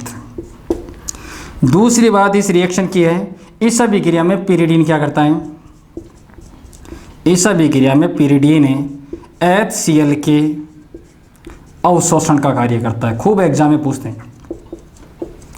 और तीसरी बात है, दोनों ही गैसीय उत्पाद के रूप में निकलते हैं, सह उत्पाद के रूप में, गैस के रूप में निकलते हैं। तो यहाँ बचता केवल कौन है, एल्किल क्लोराइड। तो आपसे जितनी भी आपने विधियाँ पढ़ी है उनमें आपसे पूछ ले कि एल्किल क्लोराइड के बनाने की सर्वोत्तम सबसे बढ़िया विधि कौन सी है, तो उस विधि का नाम है डार्जन। कर सकते हो, बोलो कोई समस्या। अब आते भाई, एल्कोहल से आपने क्या बना लिया, हेलो एल्केन बनाने के 3-4 मेथड मैंने बता दिए। ठीक है, अब इनको याद कैसे रखोगे, और इसके लिए एक ट्रिक भी बताता हूँ आपको। देखो भाई, इतना नहीं पढ़ पाते हो तो डायरेक्ट देखो ट्रिक क्या बनी, वो ट्रिक देखते हैं पहले एक बार। देखो, एक तो आपका PCl3, एक आपका है PCl5, और एक आपका थायोनिल क्लोराइड, यही अपने पास है। ये हमेशा कंपाउंड देखो, किसी भी जिस कंपाउंड में ऑक्सीजन होगा उसके साथ रिएक्शन करके क्या बना सकते हैं, तो एक एक प्रोडक्ट तो इनके साथ फिक्स है। ये हमेशा जो PCl3 है, PCl5 है, थायोनिल क्लोराइड है, ये जिससे भी रिएक्शन करेंगे, जैसे अल्कोहल से करे थे तो ये हमेशा उस कंपाउंड का क्या एक्सेप्ट करेंगे, ऑक्सीजन। क्या एक्सेप्ट करेंगे, ऑक्सीजन। ये भी क्या एक्सेप्ट करेगा, ऑक्सीजन। ये भी क्या एक्सेप्ट करेगा, ऑक्सीजन। आप सब जानते हो कि एक ऑक्सीजन 2 बंध बनाता है, तो ऑक्सीजन अगर इसमें जाकर जुड़ेगा, सीधी बात है, अगर इसमें जाकर जुड़ेगा, यहाँ पर क्या है 3 OH, ये 3 OH ग्रहण करना, ये एक ऑक्सीजन सही है। ये थोड़ा सा याद रखना। देखो PCl5 की रिएक्शन आप किससे कराओ, किसी भी ऑक्सीजन युक्त कंपाउंड से, ठीक है। तो जैसे देखो 3 OH यहाँ ऐड होंगे, इसमें जाकर जुड़ेंगे, क्योंकि आपको मालूम है एक प्रोडक्ट PCl3 के साथ फिक्स होता है, क्या, H3PO3, मालूम है, अभी बताया था। तो H3PO3 बनाने के लिए फास्फोरस तो है, लेकिन 3 OH और चाहिए कि नहीं चाहिए, हो गया। अब जैसे 3 OH इसके साथ जुड़ेंगे तो 3 क्लोरीन ऐसे क्या हो जाएंगे, फ्री हो जाएंगे, हो गए। इसमें देखो इसके साथ एक प्रोडक्ट फिक्स बनता है बेटा, क्या बनता है बताओ, POCl3। तो ये ऑक्सीजन जैसे इसमें जाकर जुड़ेगा तो एक ऑक्सीजन 2 बंध बनाता है, तो कितने क्लोरीन मुक्त होंगे, 2। क्या बन गया, POCl3, और कितने ऑक्सीजन निकाल दिए यहाँ से, 2 क्लोरीन वहाँ निकाल दिए। इसके साथ भी एक प्रोडक्ट फिक्स बनता हमेशा, क्या बनता है, SO2। अब SO2 है तो इसका मतलब एक ऑक्सीजन जाकर इसमें जुड़ा है, तो कितने क्लोरीन वहाँ निकलेंगे, 2। बस इस मैटर को थोड़ा सा एक बार समझ लो। अब मैं एग्जांपल देकर इस चीज़ को बता रहा हूँ। जैसे मान लो ये एल्कोहल है और इस एल्कोहल की रिएक्शन आपको PCl5 से करवानी है, ठीक है। तो अभी मैंने बताया PCl5, देखो कोई भी ऑक्सीजन युक्त आपका कंपाउंड हो उसकी रिएक्शन इन तीनों में से किसी से भी करवा दो, तरीका ये रहेगा। जैसे एल्कोहल है, एल्डिहाइड है, कीटोन है, कार्बोक्सिलिक अम्ल है, एस्टर है, कोई भी हो एनिमल, कोई दिक्कत नहीं है अपने पास, ठीक है। कैसे देखो, ये PCl5 हमेशा जिस कंपाउंड से भी रिएक्शन करता है उससे क्या एक्सेप्ट करता है, PCl5 लिया मैंने, उस कंपाउंड से क्या एक्सेप्ट करेगा, ऑक्सीजन। ये जैसे ऑक्सीजन ही आ जाएगा क्या बना देगा, फिक्स एक प्रोडक्ट POCl3, हो गया क्या बेटा, ऑक्सीजन निकल गया ऐसे। ऑक्सीजन जैसे बीच में से निकलेगा, ये अलग हो गया, ये अलग हो गया, तो इसके साथ जब ये इसके ऑक्सीजन इसमें जाकर जुड़ता है तो इससे कितने क्लोरीन कम हो गए, 2। एक यहाँ जुड़ जाएगा, एक यहाँ जुड़ जाएगा, क्या बना, RCl और HCl। आया कि नहीं आया भाई। दूसरा देखो, अगर एल्कोहल की रिएक्शन में किससे कराऊं, PCl3 से कराऊं, किससे कराऊं, PCl3 से। तो PCl3 उस कंपाउंड से कितने OH एक्सेप्ट करता है, उस कंपाउंड से। उस पहली बात तो ये देखो उसमें OH है कि नहीं है, तो OH है इसमें, इससे कितने OH एक्सेप्ट करेगा, 3। तो यहाँ पर देखिए कितने से मल्टीप्लाई कर दूँ, 3 से, 3 OH लेगा ये, और क्या बना देगा, फिक्स है प्रोडक्ट H3PO3। जैसे ये एक्सेप्ट करेगा कितने क्लोरीन मुक्त करेगा, ये 3, ये जोड़ दो 3 R है तो 3 Cl में क्या बन गया, 3 RCl। अगर एल्कोहल की रिएक्शन में किससे कराऊं, थायोनिल क्लोराइड, तो थायोनिल क्लोराइड उस कंपाउंड से क्या एक्सेप्ट करता है, ऑक्सीजन। ऑक्सीजन जैसे एक्सेप्ट करके क्या बना देता है, SO2, और कितने क्लोरीन मुक्त करता है, 2। तो बीच में से निकला है तो एक क्या बन गया, HCl, और एक क्या बन गया, RCl। कर सकते हो नहीं, ये इसी चैप्टर में नहीं बेटा, आगे के चैप्टर जैसे एल्डिहाइड पढ़ोगे, कीटोन पढ़ोगे, ईथर पढ़ोगे, कार्बोक्सिलिक अम्ल पढ़ोगे, तो वहाँ पर भी ये रिएक्शनें सारी बार बार आएंगी, क्योंकि कार्बोक्सिलिक अम्ल की रिएक्शन भी आप किससे कराओगे, PCl3, PCl5, थायोनिल क्लोराइड। ऐसे एल्डिहाइड कीटोन की भी रिएक्शन आप किससे कराओगे, PCl3, PCl5, थायोनिल क्लोराइड। इनसे सबसे रिएक्शन, जैसे मैं ईथर के साथ देखूँ कैसे, ईथर के साथ बताओ सर मेरे को, जैसे तो देखो तरीका ये रहेगा, देखना। जैसे मान लो ईथर है, ले लिया, ये भी ईथर है और ये भी ईथर है, ले लिया। इसकी रिएक्शन मैं करवा रहा हूँ मान लो PCl5 से, इसकी रिएक्शन करवा रहा हूँ मैं PCl3 से, और इसकी रिएक्शन करवा रहा हूँ मैं थायोनिल क्लोराइड से, सही है। PCl5 उस कंपाउंड से क्या एक्सेप्ट करता है, ऑक्सीजन। ऑक्सीजन है सब, ओके कोई दिक्कत नहीं है। ये जैसे ऑक्सीजन ग्रहण करेगा क्या बनाएगा, फिक्स प्रोडक्ट POCl3 बना लिया। कितने क्लोरीन इसने मुक्त किए, 2, और बीच में से निकला तो एक इससे जोड़ दो और एक इससे जोड़ दो, क्या बन गया, 2 RCl। क्या एल्किल क्लोराइड बन गया क्या भाई। PCl3 उस कंपाउंड में क्या चाहिए, PCl3 किसी भी कंपाउंड से अगर रिएक्शन करता है तो उसमें क्या होना चाहिए, OH। इसमें है क्या OH? नहीं है, तो आंसर क्या आएगा, नो रिएक्शन, क्योंकि इसमें OH है ही नहीं, O ही है इसमें। तो ये उस कंपाउंड से क्या ग्रहण करता है, केवल ऑक्सीजन ग्रहण करता है और क्या बना देता है, SO2। बीच में से निकला है, क्या बन जाएगा, RCl। कर सकते हो कि नहीं। बात करें एल्डिहाइड कीटोन की, उनको भी देख लो एक बार, भाई आ ही रही है तो ये ट्रिक बार बार कितनी रिएक्शन काम में आएंगी। जैसे एल्डिहाइड है, ये भी एल्डिहाइड है, ये भी एल्डिहाइड है। जब डाई हेलो एल्केन पढ़ोगे वहाँ रिएक्शन काम में आएंगी। इसकी रिएक्शन किससे करानी है, PCl5 PCl3 थायोनिल क्लोराइड। ये हमेशा उस कंपाउंड से रिएक्शन कर, ये ट्रिक किसके लिए है, जिस कंपाउंड में ऑक्सीजन होता है। तो अब मैंने बता दिया एल्डिहाइड कीटोन कार्बोक्स सब में होता है और अपने सिलेबस में सारे हैं, तो उनके साथ रिएक्शन पढ़ोगे। देखो PCl5 है, उस कंपाउंड से केवल क्या एक्सेप्ट करता है, ऑक्सीजन, और क्या बना देता है, फिक्स है, POCl3 बन गया। अब यहाँ से कितने बंद टूटे, बचा हुआ क्या ये बता दो, RCH।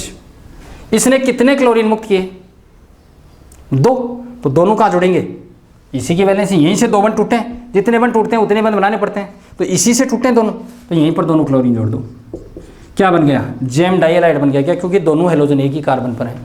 तो ये जेम डाइलाइड के बनाने की विधि होगी, आगे देख लेना आप। इसमें देखो ये कंपाउंड इससे क्या एक्सेप्ट करेगा, OH।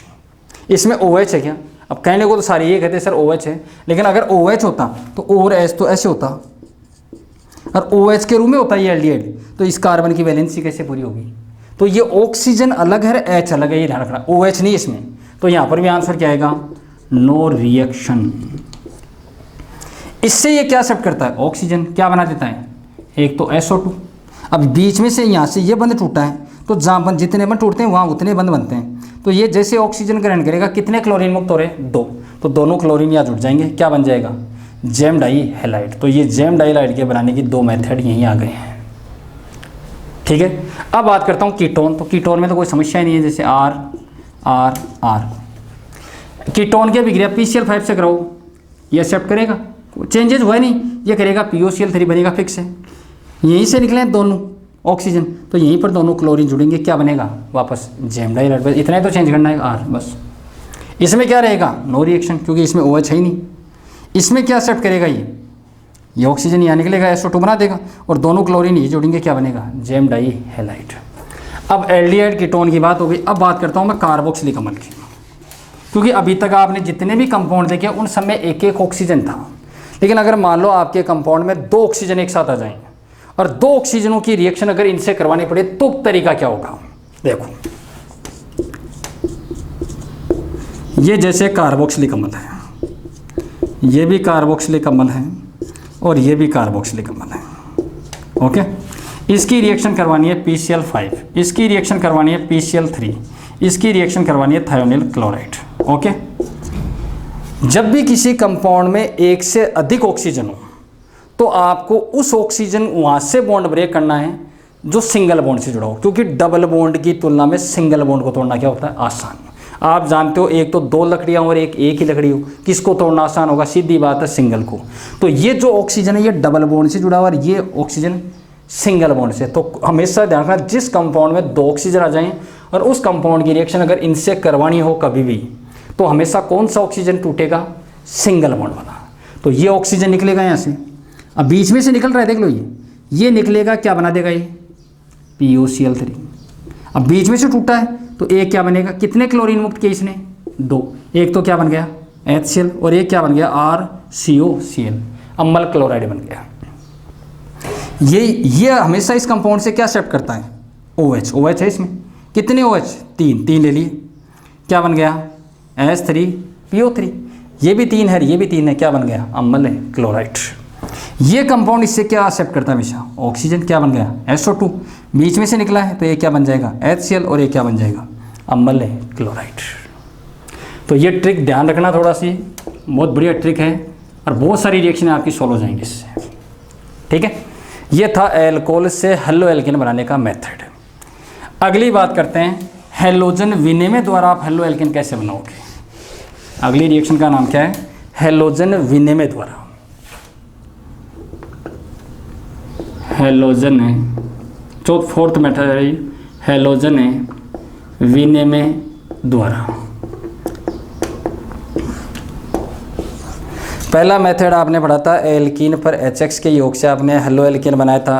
सेकंड मेथड आपने पढ़ा एल्केन के मुक्त मूलक हैलोजनीकरण से, जिसमें बहुत सारे एग्जाम्पल बताए थे। थर्ड एग्जाम्पल आपका क्या है? थर्ड एग्जाम्पल है आपने पढ़ा कि एल्कोहल से आप हेलो एल्केन कैसे बना सकते हो। उसमें मैंने खूब सारे एग्जाम्पल बता दिए, HCl, HBr, HI, PCl3, PBr3, PI3, PCl5 और डार्जन, बहुत सारे केस बताएं। अगली रिएक्शन है हैलोजन विनिमय। तो हैलोजन विनिमय का मतलब होता है हैलोजन, आपको इस रिएक्शन में क्या करना है? आपको हैलोजन एक्सचेंज करने हैं केवल। कहने का मतलब इस रिएक्शन में आपको एल्किल हैलाइड से एल्किल हैलाइड बनाना है, हैलोजन आपस में चेंज करने और करना कुछ नहीं इस रिएक्शन में। तो देखो इस रिएक्शन में दो रिएक्शन स्पेशल नाम से हैं। एक का नाम है फ्रिंकलेस्टाइन, फ्रिंकलेस्टाइन,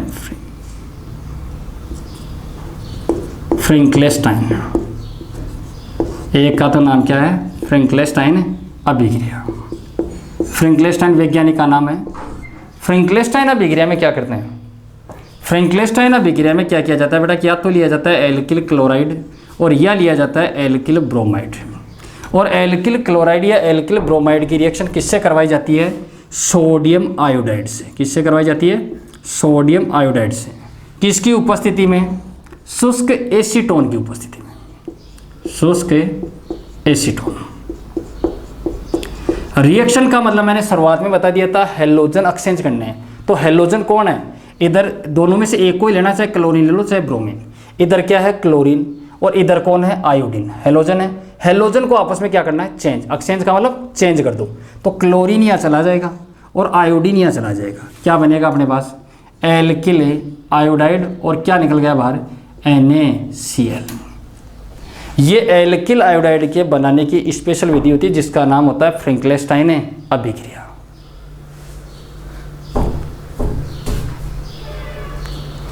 रुको, सही है। अगले रिएक्शन, सेकेंड रिएक्शन इसमें बेटा स्वार्ट्स रिएक्शन। क्या नाम है रिएक्शन का? स्वार्ट्स अभिक्रिया। स्वार्ट्स अभिक्रिया में क्या करते हैं बेटा? इसमें भी क्या किया जाता है? या तो लिया जाता है एल्किल क्लोराइड और यह लिया जाता है बेटा एल्किल ब्रोमाइड। और ये एल्किल फ्लोराइड के बनाने की एक स्पेशल विधि होती है। इसमें क्या करते हैं बेटा? कोई भी धात्विक फ्लोराइड ले लो। धात्विक फ्लोराइड का मतलब कोई भी आप मेटल ले लो, जैसे आपने ले लिया, ये ले लिया, लेकिन साथ में क्या, जैसे सोडियम क्या होता है? मेटल होता है। इसके साथ क्या होना चाहिए? फ्लोरीन होना चाहिए। जैसे आपने ले लिया AgF ले लिया, जैसे आपने मर्क्यूरस फ्लोराइड ले लिया, कोई भी धात्विक फ्लोराइड ले लो। तो जैसे मैंने ले लिया सिल्वर फ्लोराइड। इसमें करना क्या है? किस टाइप की रिएक्शन है? ये भी हैलोजन विनिमय। तो हैलोजन क्या करना है? एक तो फ्लोरीन है, एक कौन है? क्लोरीन। एक्सचेंज ही तो करना है केवल। और क्या बन गया अपने पास? एल्किल फ्लोराइड, और क्या निकल गया ऐसे बाहर? AgCl। इस रिएक्शन को बोलते हैं स्वार्ट्स। देखो एल्किल आयोडाइड के बनाने की स्पेशल विधि को बोला जाता है फ्रिंकलेस्टाइन, और एल्किल आयोडाइड के बनाने की विधि को बोलते हैं फ्रिंकलेस्टाइन, और एल्किल फ्लोराइड के बनाने की स्पेशल विधि को बोलते हैं स्वार्ट्स। आपने 3 विधियां पढ़ चुके हो बेटा। एक का नाम था देखो एल्किल क्लोराइड के बनाने की स्पेशल विधि का नाम था डार्जन। याद रखना, नेम रिएक्शन है बेटा, खूब एग्जाम में आती हैं। एल्किल फ्लोराइड के बनाने की स्पेशल विधि का नाम है स्वार्ट्स। एल्किल आयोडाइड के बनाने की स्पेशल विधि का नाम है बेटा अपनी फ्रिंकलेस्टाइन अभिक्रिया। क्या नाम है? फ्रिंकलेस्टाइन अभिक्रिया। अब एक और बच गया अपने पास, एल्किल ब्रोमाइड। तो एल्किल ब्रोमाइड के बनाने की स्पेशल विधि का नाम क्या है? तो वो अगले चर्चा करेंगे। तो फोर्थ रिएक्शन भी अपनी कंप्लीट हो गई है। अगली फिफ्थ रिएक्शन का नाम है अपने हुन्स-डिकर अभिक्रिया। क्या नाम है? हुन्स-डिकर अभिक्रिया।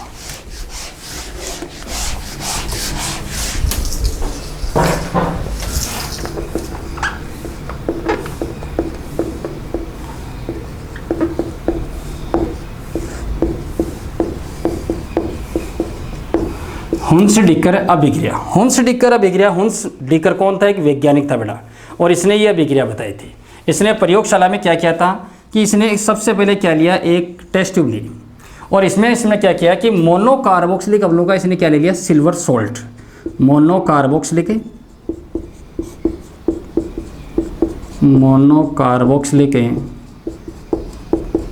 अम्लों का सिल्वर लवण का अम्ल लिया। इस सॉल्ट के अंदर उसने थोड़ा सा तो क्या डाल दिया, कार्बन टेट्राक्लोराइड CCl4, और 2-4 बूंदे किसकी डाल दी, ब्रोमीन की। और जब इस कंपाउंड को हीट किया गया तो हीट करने पर अपने पास क्या बना, एल्किल ब्रोमाइड। अब वो बना कैसे होगा, तो ये रिएक्शन 2 स्टेप में मैं आपको बताता हूँ। सबसे पहले तो इस रिएक्शन में हुआ होगा वी कार्बोक्सिलिकरण। अब क्या होता है वी कार्बोक्सिलिकरण, इसका मतलब मैं बताता हूँ आपको। इस रिएक्शन में सबसे पहले हुआ होगा वी कार्बोक्सिलिकरण और उसके बाद हुआ होगा ब्रोमीनीकरण। वीक का मतलब देखो केमिस्ट्री में कहीं पर भी आ जाए वी शब्द, वीक का मतलब केमिस्ट्री में होता है बेटा निकलना। क्या होता है, हमेशा कहीं पर भी कोई भी शब्द आ जाए, जैसे वी हाइड्रोजनीकरण है तो वीक का मतलब निकलना, किसका निकलना, हाइड्रोजन। मैं कहूँ वी हाइड्रो हेलोजनीकरण है तो किस किस का निकलना, वी का निकलना, हाइड्रोजन और हेलोजन का निकलना, वी हाइड्रो हेलोजनीकरण। यहाँ लिखा हुआ वी कार्बोक्सिलीकरण तो इसका मतलब है किसका निकलना, CO2 का निकलना। क्या कहलाता है, वी कार्बोक्सिलीकरण। दूसरा शब्द है ब्रोमीनीकरण, तो ब्रोमीनीकरण का मतलब होता है ब्रोमीन का जुड़ना। ब्रोमीन का जुड़ना क्या कहलाता है, ब्रोमीनीकरण। ये 2 शब्द हैं। अब लेना क्या था अपने को, रिएक्शन के रूप में देखे तो इसको मोनोकार्बोक्सिलिक अम्लों का सिल्वर लवण। तो पहले तो मोनोकार्बोक्सिलिक अम्ल कौन से होते हैं, पहले तो कार्बोक्सिलिक अम्ल कौन सा होता है, तो COOH। ये एक फंक्शनल ग्रुप होता है जिसको क्या बोलते हैं, कार्बोक्सिलिक अम्ल।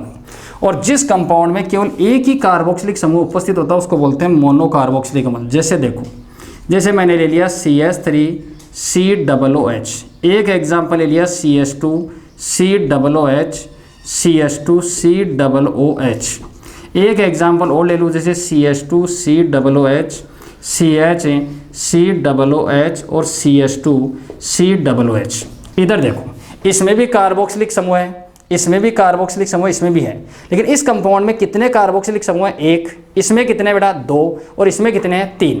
तो जिस कंपाउंड में केवल एक कार्बोक्सिलिक समूह होगा उसको आप क्या बोलोगे, मोनोकार्बोक्सिलिक अम्ल। अपने को चाहिए क्या, मोनोकार्बोक्सिलिक अम्लों का सिल्वर लवण। तो अम्ल आपको बनाना है लवण। तो लवण बनाने के लिए रिएक्शन में आपने 11th क्लास में पढ़ी होगी कि अम्ल और जो क्षार होते हैं वो आपस में रिएक्शन करके हमेशा क्या बनाते हैं, लवण। इसका मतलब अम्ल तो आपको कौन सा लेना है, मोनोकार्बोक्सिलिक अम्ल। तो मोनोकार्बोक्सिलिक अम्ल ये ले लिया, मान लो CH3COOH। अब इसकी रिएक्शन किससे करवानी है, किसी क्षार बेस से करवानी है। और बेस कैसा होना चाहिए, जिसमें क्या प्रेजेंट हो, सिल्वर। तो बेस की पहचान क्या होती है, जिस कंपाउंड में क्या हो, OH। अम्ल की पहचान होती है जिसमें क्या हो, H+। तो बेस के लिए OH चाहिए और किसके साथ चाहिए, सिल्वर। तो ये ले लिया मैंने AgOH। सबसे पहले ये दोनों रिएक्शन करेंगे। रिएक्शन कैसे करेंगे, एसिड का मतलब अम्ल किसे बोलते हैं, एसिड जो H+ आयन डोनेट करता है। और बेस किसको बोलते हैं, जो OH- क्या करे, डोनेट करे।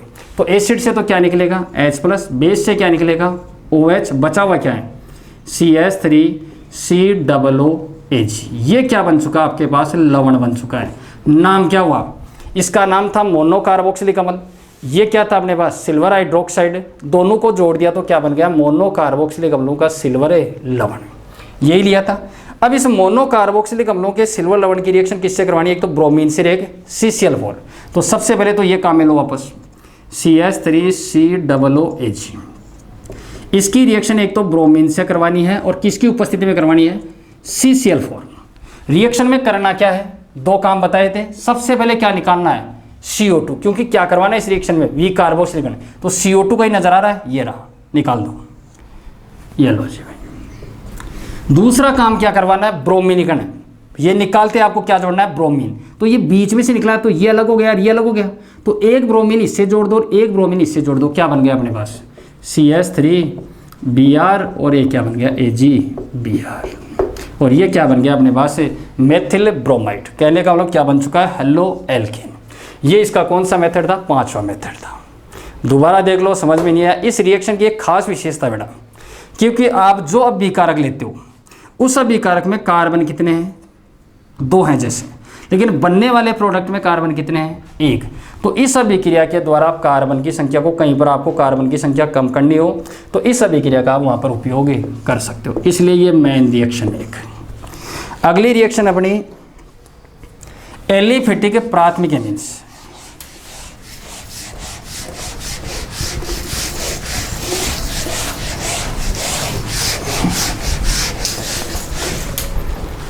ये अपनी लास्ट रिएक्शन है बेटा देखो। अब अगली रिएक्शन देखो 6। अगली रिएक्शन का नाम है बेटा एलिफेटिक प्राथमिक एमीन से। एलिफेटिक प्राथमिक एमीन। सबसे पहले अपने को ये देखना है कि एलिफेटिक का मतलब क्या होता है बेटा। तो एलिफेटिक का मतलब होता है जिसमें कार्बन परमाणु की क्या हो बेटा खुली श्रृंखला, उसको बोलते हैं एलिफेटिक। अगली बात करते हैं प्राथमिक एमीन। तो आप सब जानते हो जैसे अमोनिया है बेटा, अगर अमोनिया से मैं एक हाइड्रोजन परमाणु क्या कर दूं प्रतिस्थापित और इसके स्थान पर एक एल्किल समूह क्या कर दूं ऐड, जैसे RNH2।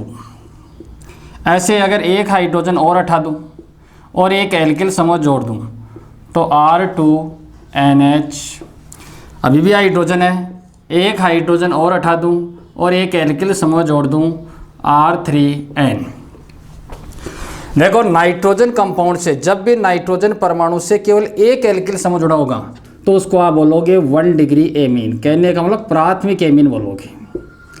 अगर नाइट्रोजन परमाणु से 2 एल्किल समूह जुड़े हों तो उसको आप बोलोगे द्वितीयक एमीन या सेकेंडरी एमीन। और नाइट्रोजन परमाणु से अगर 3 एल्किल समूह जुड़े हों तो उसको आप बोलोगे बेटा तृतीयक एमीन। ठीक है, या ऐसे भी बोल सकते हो। देखो ये जो NH2 समूह होता है बेटा, इस NH2 समूह को क्या बोला जाता है एमिनो समूह है। क्या बोलते हैं इसको, एमिनो समूह बोलते हैं इसको। जो NH समूह होता है बेटा इसको बोला जाता है इमिनो समूह है। क्या बोलते हैं, इमिनो समूह है। और जो N समूह होता है इसको बोला जाता है नाइट्रिलो समूह है। नाइट्रिलो समूह है। तो या तो प्राथमिक एमीन आप ऐसे बोल सकते हो कि जब नाइट्रोजन परमाणु से केवल एक एल्किल समूह जुड़े तो उसको प्राथमिक एमीन बोलते हैं, या डायरेक्ट ऐसे भी कह सकते हो कि जिसमें इमिनो समूह आ जाए वो सारे क्या होंगे आपके प्राथमिक एमीन होंगे।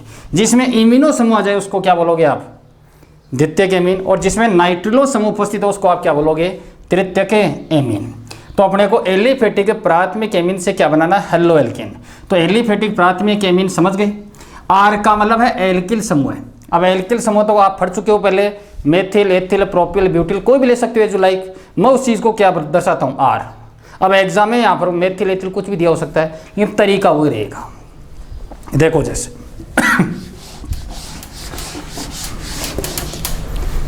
इधर देखो, जैसे ये आपके पास एलिफेटिक प्राथमिक एमीन है बेटा, और इस एलिफेटिक प्राथमिक एमीन की रिएक्शन आपको करवानी होती है बेटा नाइट्रोसिल क्लोराइड। किससे करवानी होती है, नाइट्रोसिल क्लोराइड से। और नाइट्रोसिल क्लोराइड का फॉर्मूला होता है NOCl। आपको मैंने बताया था इसमें शुरुआत में बताया था कि स्ट्रक्चर कैसे बनाई जाती है। तो आपको मालूम है इसमें 3 प्रकार के तत्व नजर आ रहे हैं आपको। इनमें सबसे ज़्यादा बॉन्ड कौन बनाता है, नाइट्रोजन। तो जो सबसे ज़्यादा बॉन्ड बनाएगा उसको हमेशा बीच में रखोगे बेटा, लिख दिया। उसके बाद ऑक्सीजन कितने बॉन्ड बनाता है, 2। और क्लोरीन कितने बनाता है, 1। अब हम सब जानते हैं कि हाइड्रोजन की तुलना में नाइट्रोजन की विद्युतनीयता क्या होती है, ज़्यादा। तो इस पर कौन सा चार्ज आएगा, नेगेटिव। और नेगेटिव के पास हमेशा कौन रहता है, पॉजिटिव। तो ये भी क्या होगा, पॉजिटिव। इधर देखो नाइट्रोजन की तुलना में क्लोरीन की विद्युतनीयता भी और ऑक्सीजन की विद्युतनीयता भी क्या होती है, ज़्यादा। इसका मतलब इस पर क्या आएगा, पॉजिटिव, और इन दोनों पर क्या होगा, नेगेटिव। अगर यहाँ से 2 बॉन्ड में पॉजिटिव के ब्रेक करूँ तो यहाँ से 1-2 बॉन्ड किसके ब्रेक होंगे, नेगेटिव के। क्या निकल गया बाहर, H2। अगर 1 बॉन्ड इधर से मैं पॉजिटिव का ब्रेक करूँ तो 1 बॉन्ड किसका ब्रेक होगा, नेगेटिव। क्या बन गया, RCl। और कौन सी गैस निकली, नाइट्रोजन। ठीक है। अब जैसे इसका एग्जाम्पल देखो, जैसे R की जगह वो कुछ भी दे सकता है। जैसे मैंने ले लिया बेटा CH3CH2NH2, और एग्जाम में लिखा हुआ मिल जाए कि इसकी रिएक्शन आप नाइट्रोसिल क्लोराइड से कराओ। किससे कराओ, नाइट्रोसिल क्लोराइड। ये ऑक्सीजन है बेटा, नाइट्रोसिल क्लोराइड से कराओ। तो तरीका सेम ये रहेगा, एल्किल समूह है, R की जगह R लिखो तो ये एल्किल समूह है, तो ये N की जगह N है ही, H की जगह H है ही। तो सीधा आंसर है अपने पास। इसकी रिएक्शन किससे करानी है, N double bond OCl। Alkyl समूह के साथ क्या जुड़ रहा है, क्लोरीन। हाइड्रोजन के साथ क्या जुड़ रहा है, ऑक्सीजन। और नाइट्रोजन की जगह नाइट्रोजन। तो क्या बन जाएगा, CH3CH2Cl, क्या निकला बाहर, N2 और क्या निकला बाहर H2। ओके, इसी के साथ अपनी टोटल कंप्लीट रिएक्शन हो चुकी हैं हेलो एल्केन के बनाने की विधियाँ। मोनो हेलो एल्केन के जितने भी बनाने की विधियाँ थी वो मैं सारी कंप्लीट कर चुका हूँ। अब बेटा हम मोनो हेलो एल्केन के क्या पढ़ेंगे, भौतिक गुण, जो अगले क्लास में देखेंगे। ठीक है, एक छोटी सी बात और बता दूँ, ये जो नाइट्रोसिल क्लोराइड होता है बेटा, इसका एक स्पेशल नाम भी होता है, इसको टिल्डेन अभिकर्मक के नाम से भी जाना जाता है। किस नाम से जाना जाता है, टिल्डेन अभिकर्मक। कई बार पूछ लेते हैं टिल्डेन अभिकर्मक किसे कहते हैं, तो आप बता देना। नाइट्रोसिल क्लोराइड का दूसरा नाम क्या होता है, टिल्डेन अभिकर्मक। ओके, ठीक है बेटा।